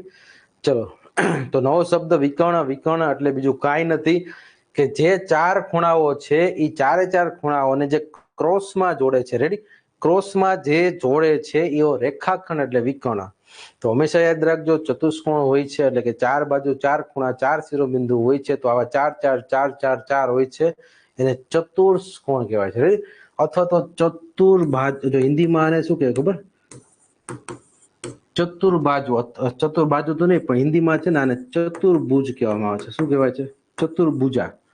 ભુજા એટલે બાજુ. રેડી? તો ખાસ યાદ રાખજો ગયા વખતે આવો એક શબ્દ પૂછાણો હતો કે જેમાં બાજુનો શબ્દ ઉલ્લેખ નહોતો ગુજરાતીમાં, ભુજા હતો. રેડી? તો ખાસ મારે અહીંયા તમને આમાં એક નોટ લખાવવાની જરૂર છે. તો કે હિન્દીમાં બાજુ એટલે ભુજા થાય. રેડી? બાજુ એટલે ભુજા થાય.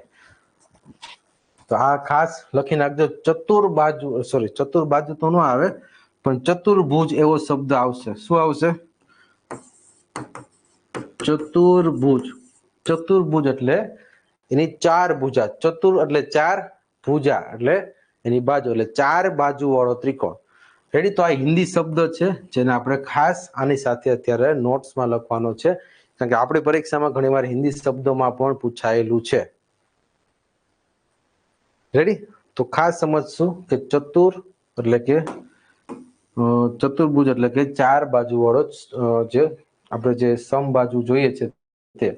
ચલો ત્યાર પછી ચાર ત્રિકોણ, સોરી ચાર બાજુ ચાર ખૂણા ચાર શિરોબિંદુ અને બે વિકર્ણ. ચલો લખાઈ ગયું બધાને? તો એને શું કહેવામાં આવે છે?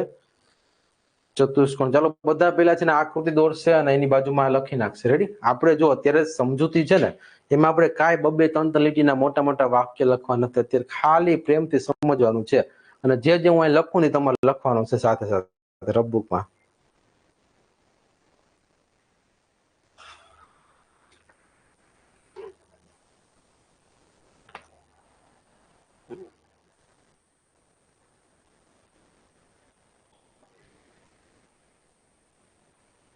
રેડી?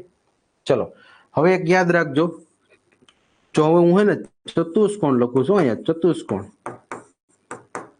હું જ્યારે તમે ચતુષ્કોણ કહું ને, જો આ ખાસ યાદ રાખજો, પીડીએફમાં બધું લખેલું છે પણ તોય સમજજો કે ચતુષ્કોણ કહું ને એટલે તમારી ચોરસી સમજવાનું, લંબચોરસી સમજવાનું. રેડી? બે સમજવાના. એટલે હંમેશા એક વસ્તુ યાદ રાખજો કે ચતુષ્કોણ કહું ને તો એમાં ચોરસનો સમાવેશ થાય, લંબચોરસનો સમાવેશ થાય. આ બે શબ્દો હું અત્યારે ખાલી લખાવું છું ઘડીક પૂરતા, કારણ કે આ બે શબ્દ આપણે અત્યાર સુધીમાં ત્રીજા ધોરણ કે ચોથા ધોરણમાં આપણે ઉપયોગમાં આવી ગયા છે, એટલે તમને યાદ છે. રેડી? હજી પણ આમાં બીજા 3-4 આવે છે, એ હું આગળ લખાવીશ, નકર તમને અત્યારે કન્ફ્યુઝન થશે. તો હવે લખો કે ચતુષ્કોણ હું જ્યારે બોલું અથવા ચતુષ્કોણ જ્યારે પણ વાંચવામાં આવે તો એમાં આપણે ચોરસી સમજવાનું છે અને લંબચોરસી સમજવાનું છે. કારણ કે એક લંબચોરસ અને જે ચોરસ છે એમાં પણ ચાર બાજુ આવે. જો ચોરસ હોય તો એમાં પણ ચાર બાજુ હોય, ચાર ખૂણા હોય, ચાર એના શિરોબિંદુ હોય. રેડી? પછી લંબચોરસ હોય તો લંબચોરસમાં ચાર બાજુ આવે, ચાર ખૂણા આવે, ચાર એના શિરોબિંદુ આવે. તો આવી આકૃતિ જેમાં ચાર બાજુ હોય, ચાર ખૂણા હોય, ચાર શિરોબિંદુ હોય, બધા ચતુષ્કોણમાં આવે. તો તમારા ધ્યાનમાં જેટલી પણ આવી આકૃતિ છે, રેડી, તો એ બધી આકૃતિ ચતુષ્કોણમાં આવશે, જેનો એક જ મતલબ છે કે જેમ ત્રિકોણમાં 3 બાજુ આવે છે, પંચકોણમાં 5 બાજુ આવે છે, ષષ્ઠકોણમાં 6 બાજુ આવે છે, એમ ચતુષ્કોણ એટલે કે 4 બાજુ ધરાવતી આકૃતિ જે બંધ હોય, 4 ખૂણા હોય, 4 બાજુ હોય, 4 શિરોબિંદુ હોય.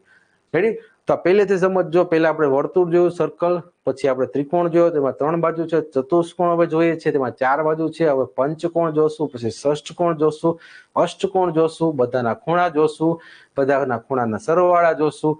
રેડી? તો પહેલેથી એક ક્રમમાં ચાલે છે. ત્રિકોણ, ચતુષ્કોણ, ચતુષ્કોણની અંદર ચોરસ, લંબચોરસ, સમાંતર બાજુ, ત્યાર પછી પંચકોણ, એટલે 5 બાજુ હોય, પછી ષષ્ઠકોણ 6 બાજુ હોય, સપ્તકોણ 7 બાજુ હોય. તો આવી જ રીતે ખાલી સમજવાનું ચતુષ્કોણમાં વધારે છે, બાકી પંચકોણ, ષષ્ઠકોણ, સપ્તકોણમાં એમાં ખાલી ખૂણાઓના પ્રકાર જ સમજવાના છે, એમાં બીજું કાંઈ નથી.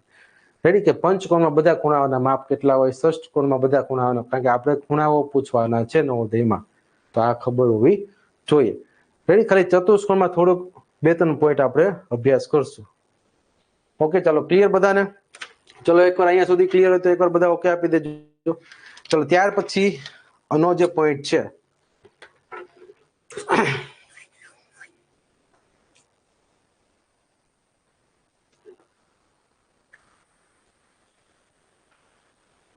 ચલો અહીંયા આપણે પહેલો પ્રકાર લખશું. ચલો, પહેલો પ્રકાર લખશું. પહેલો પ્રકાર છે સમાંતર બાજુ ચતુષ્કોણ. ચલો, પહેલો પ્રકાર લખશું, સમાંતર બાજુ ચતુષ્કોણ.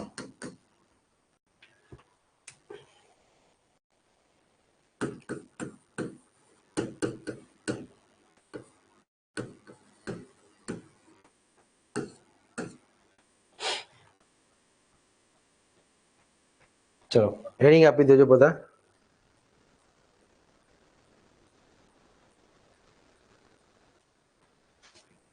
હવે સમાંતર બાજુ ચતુષ્કોણ એટલે એમાં શું હોય ખબર? સામે સામેની બાજુઓ સમાન હોય. રેડી? સામે સામેની બાજુઓ સમાન હોય. તો આવી રીતે આપણે કોઈ પણ એક આકૃતિ દોરી, રેડી? તો એમાં આ બાજુ છે, એક આ બાજુ છે, રેડી? અને એક આ નીચેની બાજુ છે. તો વિદ્યાર્થી મિત્રો, અહીંયા સામે સામેની બાજુ સમાંતર હોય. જો આ બાજુ છે ને આમ જ જાય છે, આ બાજુ પણ આમ જ જાય છે, પછી આ બાજુ નીચેની બાજુ જોવો તો ઉપર નીચેની બાજુ સમાંતર છે, એટલે કે આ બંને બાજુ અને આ બંને બાજુ સમાંતર છે, જેથી અહીંયા સામે સામેની બાજુઓ સમાંતર હોય. તો લખશું સામે સામેની બાજુ સમાંતર હોય. ચલો, મારી સાથે બધા આકૃતિ પણ દોરશે અને આ બધું લખશે સાથે.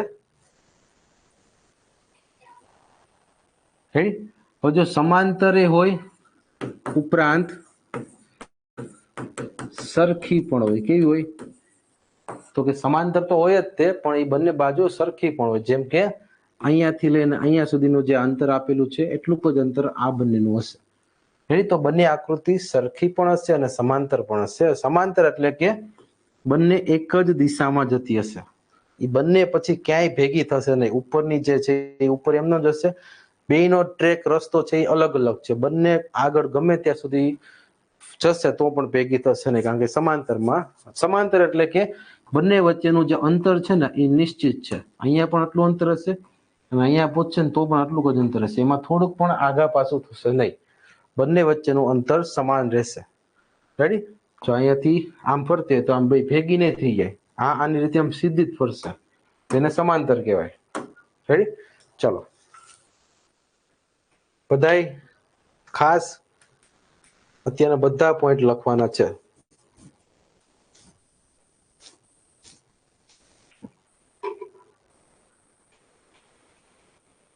ઓકે, ચલો, જો હજી પણ આપણે આમાં 1-2 પોઈન્ટ જોઈએ તો હવે તમને બધાને વિકર્ણ તો ખબર પડી ગઈ છે. વિકર્ણ કોને કહેવાય? રેડી?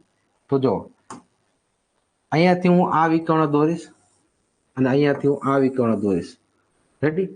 તો બંને વિકર્ણ છે ને, બંને વિકર્ણ એટલે કે ડાયાગોનલની લંબાઈ અલગ હશે. જો આ વિકર્ણ છે ને એની લંબાઈ જો તમને દેખાય છે, આ વિકર્ણ છે ને મોટો વિકર્ણ છે, જ્યારે આ વિકર્ણ છે તે નાનો વિકર્ણ છે. તો કે સમાંતર બાજુ ચતુષ્કોણ જ્યારે આવે છે તો એના બંને વિકર્ણોની લંબાઈ અલગ અલગ રહે છે, પરંતુ સામે સામેના ખૂણા સમાન હોય છે. એટલે કે આ ખૂણો અને આ ખૂણો, એમ આ ખૂણો અને આ ખૂણો. રેડી? તો કે વિકર્ણ છે એની લંબાઈ અલગ હશે, પરંતુ સામે સામેના ખૂણા સમાન હોય છે. રેડી?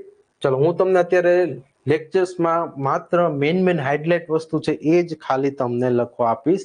બાકી પીડીએફમાં તમને ઘણું બધું લખવા બીજું મળશે. રેડી? પણ જેનો અહીંયા આપણે ખોટો સમય ન બગડે ને લેક્ચર્સમાં આપણે ખાસ 1.5 કલાકનો લાઈવ લેક્ચર્સમાં ઘણું ખરું તમને ક્લિયર થઈ જાય એના માટે ખાલી લેક્ચર સમજવા માટે છે, લખવા માટે તો પીડીએફ છે જ તે. રેડી? ચલો, એટલે કોઈ એ બાબતે ચિંતા ન કરતા. ઓકે, કાલે શનિવાર છે, કાલનો લેક્ચર સવારનો લેક્ચર્સ બધાને સ્કૂલ પણ હશે ને અમથી પણ કાલનો સવારનો લેક્ચર હજી રહેશે નહીં. રેડી? એટલે કોઈ ખોટી એ બાબતે કમેન્ટ ન કરો, તમે સમજવામાં ધ્યાન આપો. આવતીકાલ શનિવાર છે એટલે જે સવારનો એક્સ્ટ્રા લેક્ચર છે એ નથી. રેડી? પણ હવે અહીંયા ધ્યાન આપો બધા. આવતીકાલની ચિંતા ન કરો. આવતીકાલની ચિંતામાં તમને અત્યારનું લાઈવ લેક્ચર્સ બગાડોમાં. રેડી? અહીંયા પહેલા આપણે લાઈવ લેક્ચર્સ ભણી લ્યો, પછી ઘણો બધો સમય છે એ પૂછવા માટે. ચલો, ઓકે, સમજાઈ ગયું ભાઈ. સમાંતર બાજુ ચતુષ્કોણ એટલે આ બાજુ પ્રકારનો ચતુષ્કોણ એટલે પેલા સામેની બાજુ સમાંતર હોય. રેડી? સામેની બાજુ સમાંતર હોય એટલે આ બંને બાજુ સમાંતર છે, એમ આ બંને બાજુ પણ સમાંતર છે. સામેના ખૂણા સમાન હોય છે. રેડી? સામેના ખૂણા સમાન હોય છે. આ વિકર્ણ નાનો છે, આ વિકર્ણ મોટો છે, એટલે કે બંને વિકર્ણોની લંબાઈ અલગ અલગ હોય છે. ચલો, ક્લિયર બધાને? ઓકે, ચલો, ક્લિયર. હવે આપણે એમાં બીજો પ્રકાર લખશું. બીજો પ્રકારમાં લખશું ચોરસ. તો જો ચોરસમાં પણ 4 ખૂણા છે. રેડી? 4 બાજુઓ છે, 4 એના શિરોબિંદુઓ છે. રેડી? તો આમાં તો તમને વ્યાખ્યા લખવાની જરૂર નથી. 4 ખૂણા અને 4 બાજુ સરખી હોય તેવા સમાંતર બાજુ ચતુષ્કોણને, એટલે સમાંતર બાજુ એટલે કે સામેની બાજુ છે ને એ સમાંતર જ છે. જો નીચે પણ સમાંતર છે, વચ્ચેનું એનું ચોક્કસ એક અંતર આપેલું છે.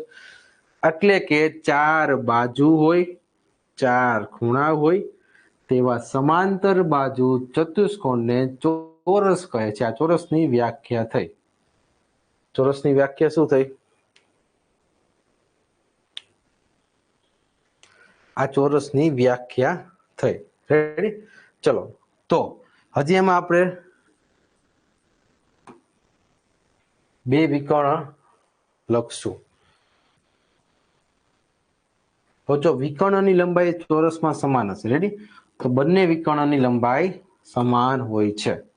રેડી? તો ચોરસ 4 બાજુ, 4 ખૂણા, 4 શિરોબિંદુ અને ઉપરાંત જે વસ્તુ જે છે એ બંને વિકર્ણની લંબાઈ પણ સમાન. રેડી? ચલો, તો આવી રીતે અહીંયા આપણે લખી શકાય. હવે જો આમ તો છે ને તમને પીડીએફમાં જો આ લખેલું જ છે તો પણ હું તમને અહીંયા એકવાર જણાવી દઉં. માનો કે હું અહીંયા A, B, C અને D આવી રીતે નામ આપું ને તો પીડીએફમાં તમને જો આવી રીતે લખેલું દેખાશે. એ એક તમને કન્ફ્યુઝન ન રહે એટલે હું તમને ક્લિયર કરી દઉં અત્યારે કે C અને D. એટલે એનો મતલબ શું થયો કે આ AB રેખા છે ને એને સમાંતર CD રેખા છે. જો A અને B રેખાખંડ, C અને D રેખાખંડ, તો એનો મતલબ આ સમાંતરનું નિશાની વચ્ચે દર્શાવેલી છે. એવી જ રીતે અહીંયા A અને D રેખાખંડ થશે. રેડી? A અને D રેખાખંડ થશે. એવી રીતે અહીંયા B અને C રેખાખંડ થશે. તો આ સમાંતરની નિશાની છે. એટલે કે આ AD રેખાખંડ અને આ BC રેખાખંડ બંને સમાંતર છે. રેડી? બંને સમાંતર છે. આ જે 2 લીટા કરી છે એ બંને સમાંતર છે, એની નિશાની છે.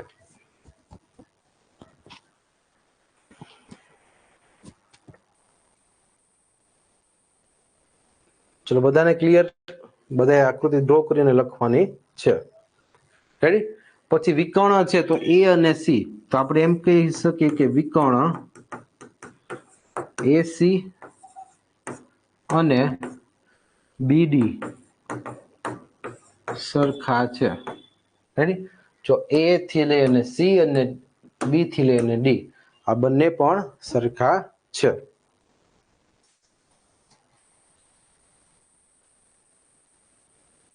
ચલો, ક્લિયર? હવે અહીંયા જો પછી અહીંયાથી એક આ કાટકોણ પણ આપણે લઈ શકીએ. એટલે કે જે ચોરસમાં A થી લઈ અને C અને B થી લઈ અને D સુધીનો જે અંતર જે આ વિકર્ણ દ્વારા જે પસાર થાય છે એનું જે છેદ બિંદુ છે બંને જે ભેગે છે એની બાજુમાં એક 90 નો કાટકોણ રચાય છે. તો કે ચોરસમાં બે વિકર્ણનું જે મધ્ય બિંદુ છે એ મધ્ય બિંદુ પાસે કાટકોણો રચાય છે. રેડી? તો આ પણ આપણે સમજવાનું છે કે ભાઈ ચોરસની અંદર બે વિકર્ણોની લંબાઈ સમાન છે. લંબાઈ સમાન હોય એટલે એનો મતલબ કે વચ્ચે કાટકોણ, એટલે કે અહીંયા બધા 90-90 ના હશે. રેડી? આ બધા 90-90 ના હશે. એટલે કે ચોરસની અંદર જે બે વિકર્ણો છે, બે વિકર્ણોના છેદ બિંદુથી રચાતો જે ખૂણો છે તે કાટખૂણો હશે. રેડી? તો આ રીતે પણ આપણે અહીંયા લખશું.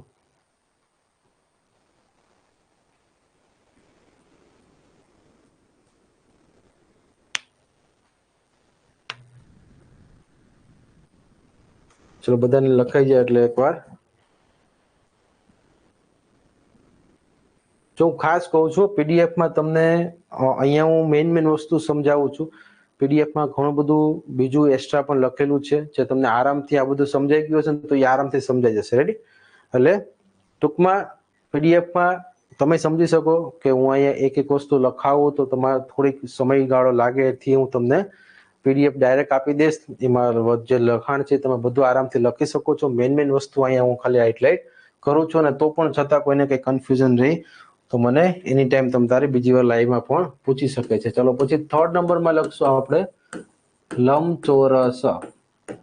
ચલો એટલે રેક્ટેંગલ. ચલો એ તો બધાને ખબર જ છે, પણ એક વસ્તુ યાદ રાખજો, લંબચોરસને ઇંગ્લિશમાં ઘણીવાર આયતકારમાં પણ પૂછાઈ જાય છે, કારણ કે હિન્દીમાં એને આયત કહેવામાં આવે છે. રેડી? તો લંબચોરસને હિન્દીમાં ઘણીવાર આયતકાર અથવા તો આયત થી પણ શબ્દ પૂછાય છે. તો લંબચોરસ એટલે કે હિન્દીમાં આયત, અને આપણી પરીક્ષામાં ઘણીવાર હિન્દી શબ્દો પણ આવી જાય છે, જેથી અહીંયા આપણે આયત એટલે લંબચોરસ પણ યાદ રાખશું. રેડી? ચલો ત્યાર પછી લંબચોરસ હોય ને એમાં સામે સામેની બાજુઓ સમાન હોય છે. ચલો એ તો આપણે બધાને ખ્યાલ જ હશે કે લંબચોરસ હોય છે એમાં સામે સામેની બાજુ સમાન હોય છે. એટલે કે આ બંને બાજુ સમાન હોય છે, એટલે કે સામે સામેની બાજુઓ સમાન હોય છે. ચલો ત્યાર પછી તો કે આવા સમાંતર બાજુ ચતુષ્કોણ, એટલે કે સામે સામેની બાજુ સમાન હોય તો એ બંને સમાંતર બાજુ થઈ ને. જો આ પણ સમાંતર થઈ, જો આમ હોય તો આ પણ સમાંતર બાજુ થઈ, આ બંને પણ સમાંતર બાજુ થઈ. તો એવા સમાંતર બાજુ ચતુષ્કોણ જેની સામે સામેની લંબાઈ જે કહેવાય ને કે ભાઈ સમાન છે, એને શું કહેવામાં આવે છે? તો કે લંબચોરસ. રેડી? તો લંબચોરસમાં પણ ચોરસની જેમ જ તે માનો કે હું તમને A B C અને D લખું તો AB રેખાખંડ બરાબર CD થાય. એટલે કે આ AD અને CD બે સમાંતર છે, એવી જ રીતે AD અને BC પણ સમાંતર થશે.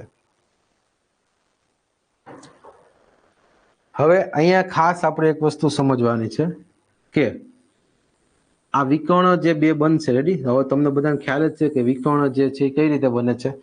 તો ફરીથી આપણે જોઈએ તો હું અહીંયા એક લંબચોરસ આમ દોરું છું. રેડી? આ લંબચોરસ એમાંથી માનો કે હું અહીંયાથી એક વિકર્ણ પસાર કરું. રેડી? એક વિકર્ણ હું અહીંયાથી પસાર કરું તો આ વિકર્ણ જે છે એની બાજુમાં મીન્સ કે વિકર્ણના મધ્ય બિંદુ પાસે, છેદ બિંદુ પાસે જે ખૂણો રચાય છે ને એ કાટકોણ નથી. એટલે ખાસ તમારે લંબચોરસમાં નીચે લખવાનું છે કે વિકર્ણથી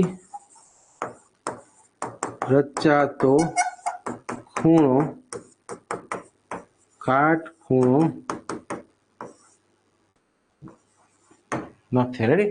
ચોરસમાં હોય છે, ચોરસ જે છે એમાં વિકર્ણોની લંબાઈથી જે પણ ત્રિકોણ બને છે, વચ્ચે જે પણ ખૂણો બને છે એ કાટખૂણો હોય છે, અને લંબચોરસમાં વિકર્ણોથી રચાતો જે મધ્ય બિંદુ પાસેનો જે ખૂણો છે આ ખૂણો કાટખૂણો હોતો નથી. રેડી? આ ખાસ યાદ રાખજો, લંબચોરસમાં હોય છે કાટખૂણો, ચોરસમાં હોય છે, અને લંબચોરસમાં વચ્ચેનો મધ્ય બિંદુ પાસે રચાતો ખૂણો કાટખૂણો હોતો નથી. રેડી? ચલો ત્યાર પછી હવે આપણે એક અન્ય પ્રકાર જોઈએ. ચલો પેલા બધા વિદ્યાર્થીઓ આ લખી નાખજો. રેડી? પછી જો મેં બધા જે પણ છે ને એમાં એના નીચે સૂત્ર પણ લખાવેલા છે. એ સૂત્ર આપણે આગળ દાખલાઓ જો વધુ પ્રેક્ટિસ માટે જોશું તો ઉપયોગમાં લેવાશું. રેડી? બાકી આમાં બહુ વધારે ડિટેલમાં તમને દાખલાઓ નથી પૂછાના, પણ આ બધા એવા છે કે જે ખૂણા અને બાજુઓથી રચાતા જે અલગ અલગ આકાર છે, જેથી આપણે એકવાર જોવા પડે. રેડી? બાકી થોડું વધારે ડિટેલમાં સમજાવ્યું છે, કારણ કે આ બધું છે ને શરૂઆતના પોઈન્ટ કહેવાય ભૂમિતિના, અને ખૂણાઓના આધાર ઉપર આપણે આપેલા છે. ચલો, લખાઈ ગયું બધાને?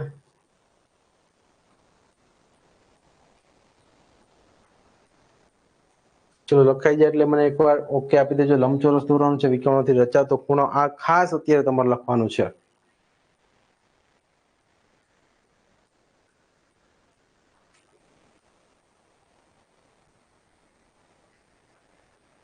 ચલો, પછી એમાં ચોથો પ્રકાર છે સમબાજુ ચતુષ્કોણ. સમબાજુ ચતુષ્કોણ એટલે કે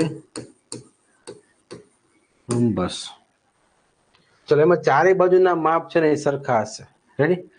ચારે બાજુના માપ સરખા હશે, પરંતુ ખાસ આપણે એક સમજશું કે અગાઉ જે આપણે જે જોઈ ગયા છીએ એમાં જે વિકર્ણ જે હતો એ વિકર્ણ અને આ વિકર્ણમાં કાટખૂણો બને છે, એટલો તફાવત છે.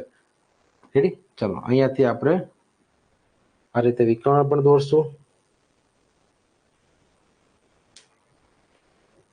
ચલો, બધા એક આવી આકૃતિ દોરશે.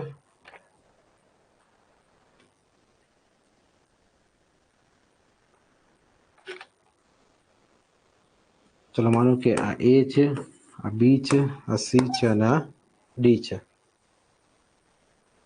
તો પહેલા તો ચારેય બાજુ સરખી હોય છે, સામે સામેના ખૂણાઓ સરખા હોય છે, એટલે કે આ ચારેય બાજુઓ સમાન રહેશે. આપણે આની પહેલા જોઈ ગયા હતા, એમાં બે બાજુઓ સરખી હતી, સામે સામેની બે બાજુઓ અલગ અલગ હતી. રેડી? એટલે કે સામે સામેની બાજુ સરખી, પણ અહીંયા ચારેય બાજુ સમાન હતી. રેડી? જો તમે અત્યારે કદાચ પહેલી આકૃતિ જોશો, રેડી, તો પહેલી આકૃતિમાં આપણે સામે સામેના ખૂણાઓના માપ સરખા હતા અને સામે સામેની બાજુઓ સરખી હતી. રેડી? આપણે જે પેલી સમાંતર બાજુ જોઈ હતી, રેડી, તો એમાં સામે સામેની બાજુઓ સમાન હતી. જ્યારે આમાં છે ને ચારે ચાર બાજુઓ સમાન હશે, એને અહીંયા સમબાજુ કહેવાય. સમબાજુ એટલે શું થાય? તો કે સમબાજુ એટલે કે ચારેય બાજુ સરખી. સમ એટલે બધી બાજુ સરખી. તો આમાં ચારે ચાર બાજુઓ સરખી હતી. પહેલા જે આપણે જોયું તેમાં બે સામે સામેની બાજુ સરખી હતી. રેડી? તો આવી રીતે અહીંયા આપણે જો ચારે ચાર બાજુ સમાન છે તો એને સમબાજુ ચતુષ્કોણ કહેવામાં આવે છે, અને સમબાજુ ચતુષ્કોણના સામે સામેના ખૂણા પણ સમાન હોય છે. માનો કે આ જેટલાનો ખૂણો હશે એટલો જ ખૂણો અહીંયા એનો સામેનો ખૂણો હશે, આ ખૂણો જેટલાનો હશે એટલો જ ખૂણો સામેનો હશે. રેડી? એટલે કે સમબાજુ ત્રિકોણમાં સામે બધી જ બાજુ, રેડી, ચારે બાજુ સમાન, સામે સામેના ખૂણા સમાન. ચલો, પીડીએફ માં બધું લખેલું જ છે, બધું શાંતિથી સારા અક્ષરે લખી લેજો. રેડી? પણ વિકર્ણોના માપ જે છે અલગ હોય છે, પરંતુ અહીંયા જે વિકર્ણો છે એ કાટખૂણો બનાવે છે. રેડી? ચલો, પછી ચલો કઈ વાંધો, પેલા એક પ્રકાર લખી લ્યો. આમાં બીજા ઘણા પોઈન્ટ્સ તમને આપેલા છે આગળ.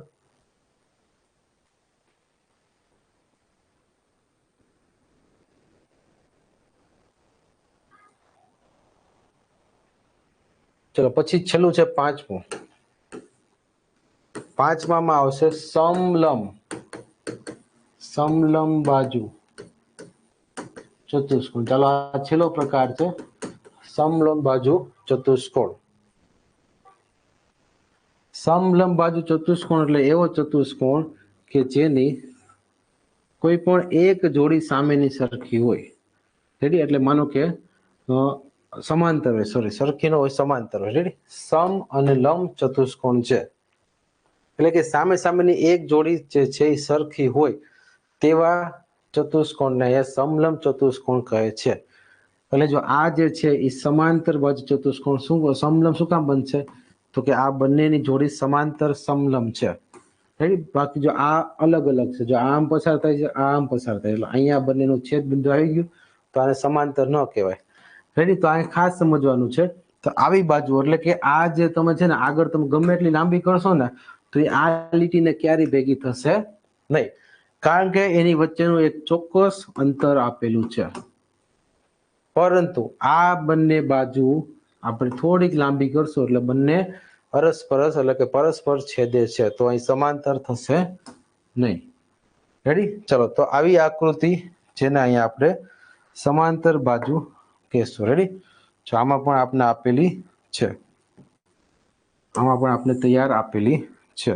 કેમ કે આમાં પણ આપણે આખો એનો પ્રકાર આપેલો છે, એટલે કે આવો પ્રકાર, આ સમલંબ આકૃતિ થશે.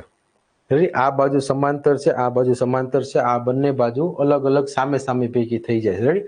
તો આ બંને બાજુ આમ ભેગી થઈ જાય છે, પરંતુ એક જ જોડી, એટલે કે આ એક જ જોડી એવી છે કે કોઈ એવો એવો સમાંતર, એવી ચાર બાજુ, જો અત્યાર સુધીમાં આપણે જે પ્રકાર જોયા ને, સમાંતર બાજુ હોય, ચોરસ હોય, લંબચોરસ હોય, આની પહેલાનો સમબાજુ હોય કે અત્યારે સમલંબ બાજુ હોય, આ બધામાં તમે જોયું ને ચાર જ બાજુઓ છે. એટલે કે ચાર બાજુઓના પણ ઘણા બધા પ્રકાર છે. આપણે અત્યાર સુધી ખાલી ચોરસ જ સમજતા કે ચાર બાજુ એટલે ચોરસ અથવા તો લંબચોરસ, પણ એ ચોરસ અને લંબચોરસની ઉપરાંત પણ અહીંયા ઘણી બધી એવી આકૃતિઓ આવે છે. રેડી? એટલે ચાર બાજુમાં ઘણી બધી આકૃતિનો સમાવેશ થશે. રેડી? ચલો, તો સામે સામેની બાજુઓ જે છે એ બાજુઓ, અને આ જે છે એની ઊંચાઈ ગણાશે. રેડી? તો ઊંચાઈ માટે તમને અહીંયા પરીક્ષામાં આપેલું હશે.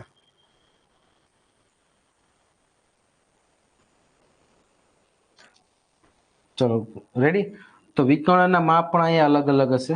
રેડી? સમલંબ ચતુષ્કોણના વિકર્ણના માપ પણ અહીંયા અલગ અલગ હશે. ચલો, તો આ 5 પ્રકાર અહીંયા પૂરા થાય છે. તો હવે ખાસ આપણે એક વસ્તુ લખશું. હવે આપણે ખાસ હજી આપણે અહીંયા આગળ જોવાના છે, આગળ 6 બાજુ જોવાની છે, 7 બાજુ જોવાની છે, 8 બાજુ જોવાની છે. રેડી? ચલો, હવે 5 બાજુ, 4 બાજુ પૂરી. રેડી? જો અહીંયા ખાસ ધ્યાન રાખજો, આપણે પહેલા વર્તુળ જોયું, પછી આપણે ત્રિકોણ જોયું, પછી આપણે 4 બાજુ વાળી કોઈ પણ ચતુષ્કોણની આકૃતિ જોઈ. હવે આપણે 5 બાજુ જોઈએ, એટલે કે 1 2 3 4 અને 5. ચલો, તો 5 બાજુ જોવી હોય તો આપણે પેલા અહીંયા પંચકોણ લેશું. રેડી? તો એક પંચકોણને હું અહીં સમાવેશ કરું. ચલો, તો હવે તમને બધાને ખબર છે કે કોઈ પણ બંધ બાજુ હોય એના અંદરના ખૂણા હોય ને, એના માપનો સરવાળો કેટલો હોય? ચલો, કોણ કહેશે? અંદરના ખૂણાના માપનો સરવાળો કેટલો હોય? જો ખાસ યાદ રાખજો, વર્તુળ, ત્રિકોણ, ચોરસ, ચોરસ ને ચતુષ્કોણ, ચતુષ્કોણ અને પંચકોણ, પછી ષષ્ઠકોણ. ચલો, બધા મને આન્સર આપો કે કોઈ પણ બંધ આકૃતિ છે, એ બંધ આકૃતિના માપનો સરવાળો કેટલો હશે? ચલો, કોઈ પણ બંધ આકૃતિ છે એના માપનો સરવાળો કેટલો હશે? રેડી? 360. અહીંયા તમને ખૂણા કેટલા આપેલા છે? ચલો, જો આગળથી તમને કેટલા પણ બાજુઓ બંધ આકૃતિમાં આપે ને, તમારે ખૂણા કેવી રીતે ગોતવાના છે ને એ ખાસ સમજી લેજો. ચલો, અહીંયા ખૂણા કેટલા આપેલા છે? પંચકોણમાં ખૂણા કેટલા આપેલા છે? 5. તો તમારે શું કરવાનું? કુલ સરવાળો 360 હોય, એને ભાગ્યા 5 કરો. ચલો, જવાબ કેટલો આવશે? હું તમને એમ કહું કે પંચકોણ ના બધા ખૂણા ના માપ કેટલા હોય? ચલો, બધા વિચારો, પંચકોણના બધા ખૂણાનો માપ કેટલા હોય છે? ચલો, બધા વિચારશે. ઓકે, 72. રેડી? તો અહીંયા 7 5 7 35, એક વૈધા 10 પીના 2 એટલે કે 72. તો વિદ્યાર્થી મિત્રો, પંચકોણના બધા ખૂણાના માપ કેટલાના હશે? 72 ના. કેટલાના હશે? 72 ના. રેડી? ચલો, તો પંચકોણમાં બધા ખૂણાના માપ 72 ના હોય છે. આ વસ્તુ પીડીએફમાં નહીં હોય. રેડી? આ વસ્તુ પીડીએફમાં નહીં હોય, હું તમને અત્યારે ક્લિયર કરી દઉં છું. આ તમારે જાતે અત્યારે લખી નાખજો, કારણ કે આમાં ખાલી એટલું જ લખવાનું છે કે પંચકોણના બધા ખૂણાના માપનો સરવાળો. રેડી? ચલો, કેટલું હશે? 72. ચલો, હવે એ રીતે આપણે આ 5 કર્યું. હવે આપણે ષષ્ઠકોણ જોશું. ચલો, ષષ્ઠકોણ. ચલો, ષષ્ઠકોણમાં, ચલો, મને કોણ કહેશે કે કોઈ પણ બંધ આકૃતિ હોય એમાં અંદરના ખૂણાના માપનો સરવાળો કેટલો થાય? કોણ કહેશે? કોઈ પણ બંધ આકૃતિ હોય એમાં અંદરના ખૂણાના માપનો સરવાળો કેટલો થાય? ઓકે, 360. રેડી? તો હવે હું તમને એમ કહું કે આ જ સેમ ટુ સેમ પ્રશ્ન આપણે અહીંથી કોપી કરી લઈએ, રેડી, અને અહીંયા મૂકી દઈએ અને આ બધું ઉડાડી દઈએ. ચલો હવે તમને હું એમ કહું કે ષષ્ટકોણના બધા ખૂણાના માપનો સરવાળો કેટલો થાય, તો તમારે શું કરવાનું, 360 ભાગ્યા 60. રેડી? ચલો તો જવાબ શું આવશે? ચલો જવાબ શું આવશે? ઓકે, 0 0 ઉડી જશે, 6 6 36. રેડી? એક જ મિનિટ. ચલો જવાબ શું આવશે? Okay, very good, 60. રેડી? ચલો તો આપણે પેલા અહીંયા સમજવાનું છે, 60 નથી મૂકવાના, 1 ખૂણો 2 ખૂણો 3 ખૂણો 4 ખૂણો 5 અને 6, એટલે એનો મતલબ કે છેદમાં કેટલા આવશે? 6. રેડી? તમારે ખાસ યાદ રાખવાનું છે કે તમને એમ પૂછાયેલું છે કે 360, તમને એમ પૂછાયેલું કે ષષ્ટકોણના બધા ખૂણાનો માપ તમને ખબર નથી, તો તમારે શું કરવાનું, 360 ભાગ્યા 6 એટલે 6 અને અહીંયા 6 6 36 અને 0 એટલે જવાબ આવશે 60. રેડી? તમને જો ઊંધું પૂછવામાં આવે કે એક ખૂણાનું માપ આટલું છે તો તેમાં કેટલા ખૂણાઓ બનશે, તો તમે આ રીતે ઊંધું કરી શકો. રેડી? માનો કે હું તમને એમ કહું કે એક આકૃતિમાં 8 ખૂણાઓ છે. રેડી? ચલો 8 ને આપણે 10 રાખીએ. એક આકૃતિમાં 10 ખૂણાઓ છે. એક આકૃતિમાં 10 ખૂણાઓ નથી, પણ હું તમને એમ કહું કે એક આકૃતિમાં બધા ખૂણાઓનું માપ 40 40 છે, તો એમાં કેટલા ખૂણાઓ હશે? ચલો કોણ કહેશે? એક આકૃતિમાં બધા ખૂણાઓનું માપ 40 40 છે, તો એમાં કેટલા ખૂણાઓ હશે? ચલો કોણ જવાબ આપશે? એક આકૃતિમાં, જો ખાસ સમજો, આવી રીતે પણ પ્રશ્ન પૂછાય. જો હું તમને હજી કહું છું, આ પ્રશ્ન કોઈ પણ રીતે પૂછાય, તમારો કોન્સેપ્ટ ક્લિયર હોવો જોઈએ કે ખૂણાઓ કેમ ગોતવા, ખૂણાઓ આપેલા છે તો કેટલા ખૂણાઓ છે ઈ કેમ ગોતવા. રેડી? તો માનો કે એક આકૃતિમાં બધા 40 ના ખૂણાઓ છે. રેડી? જે ખૂણા રચાતા હશે, રેડી, એ બધા કેટલાના છે? 40 40 ના છે. હવે કેટલા ખૂણાઓ હશે, તો એ તમારું કરવાનું, 360 ભાગ્યા તમારે 40 કરવાના. રેડી? તો 360 એટલે અંદરનું કુલ માપ હોય, એમાં 40 નો એક ખૂણો હોય તો 0 0 ઉડ્યા અને 4 9 અને 36, એટલે કે એમાં કુલ કેટલા ખૂણા હશે? 9 ખૂણા હશે. રેડી? ચલો પછી હું તમને એમ કહું કે એક બંધ આકૃતિમાં બધા ખૂણાઓ 30 30 ના છે, તો કુલ ખૂણાઓ કેટલા હશે? જો સમજજો, એક બંધ આકૃતિમાં, રેડી, એમાં કેટલા ખૂણાઓ છે એ આપણે કાંઈ ખબર નથી, પણ બધા ખૂણાઓ છે ને 30 30 ના છે, તો આવા કેટલા ખૂણાઓ હશે? કેટલા ખૂણાઓ હશે? એક બંધ આકૃતિમાં બધા ખૂણાઓ 30 ડિગ્રીના છે, તો કેટલા ખૂણાઓ હશે એમાં? રેડી? તો તમારે શું કરવાનું, તો કે બંધ આકૃતિ હોય એટલે 4 એનો સરવાળો કેટલો હોય? 360, એમાં 30 ખૂણાઓ હોય તો 3 1 3 3 2 6, તો તમારો જવાબ કેટલો આવે? 12. તો જે બંધ આકૃતિમાં તમને 30 ખૂણાઓ આપેલા છે, એ જ બંધ આકૃતિમાં એવા 12 ખૂણાઓ હશે, અથવા જે બંધ આકૃતિમાં તમને બધા ખૂણાઓનું માપ 40 ડિગ્રી આપેલું છે, એવા કુલ ખૂણાઓ 9 નો અહીંયા સમાવેશ થશે. રેડી? ચલો બધાને ક્લિયર? હવે હું તમને એમ કહું કે એક બંધ આકૃતિમાં બધા ખૂણાઓ 15 15 ના છે. કેટલા છે? એક બંધ આકૃતિમાં બધા ખૂણાઓનું માપ 15 ડિગ્રી છે, તો એવા કુલ ખૂણાઓ કેટલા હશે?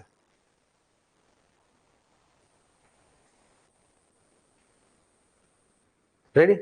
જો ખૂણાઓ પૂછાય તો એના માપને તમારે ભાગાકાર કરવાનો. જો ખૂણાનું માપ પૂછેલું છે તો નંબર ઓફ ખૂણા, નંબર ઓફ એંગલ્સ. રેડી?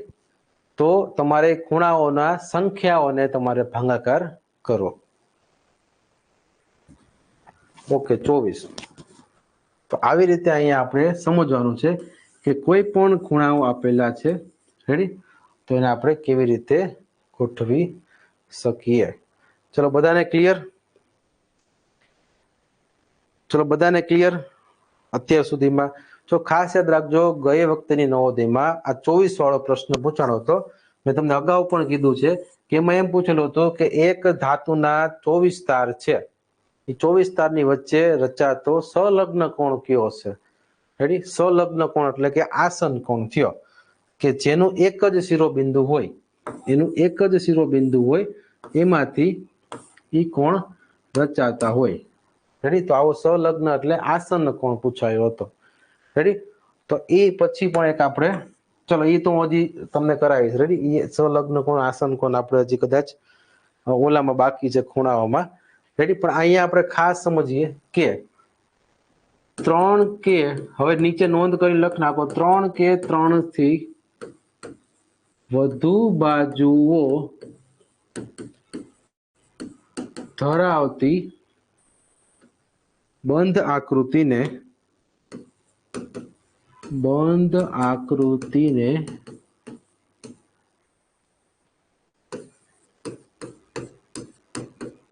બહુકોણ કહે છે. રેડી? 3 કે 3 થી વધુ બાજુઓ ધરાવતી જે બંધ આકૃતિ હોય છે એને બહુકોણ કહેવામાં આવે છે.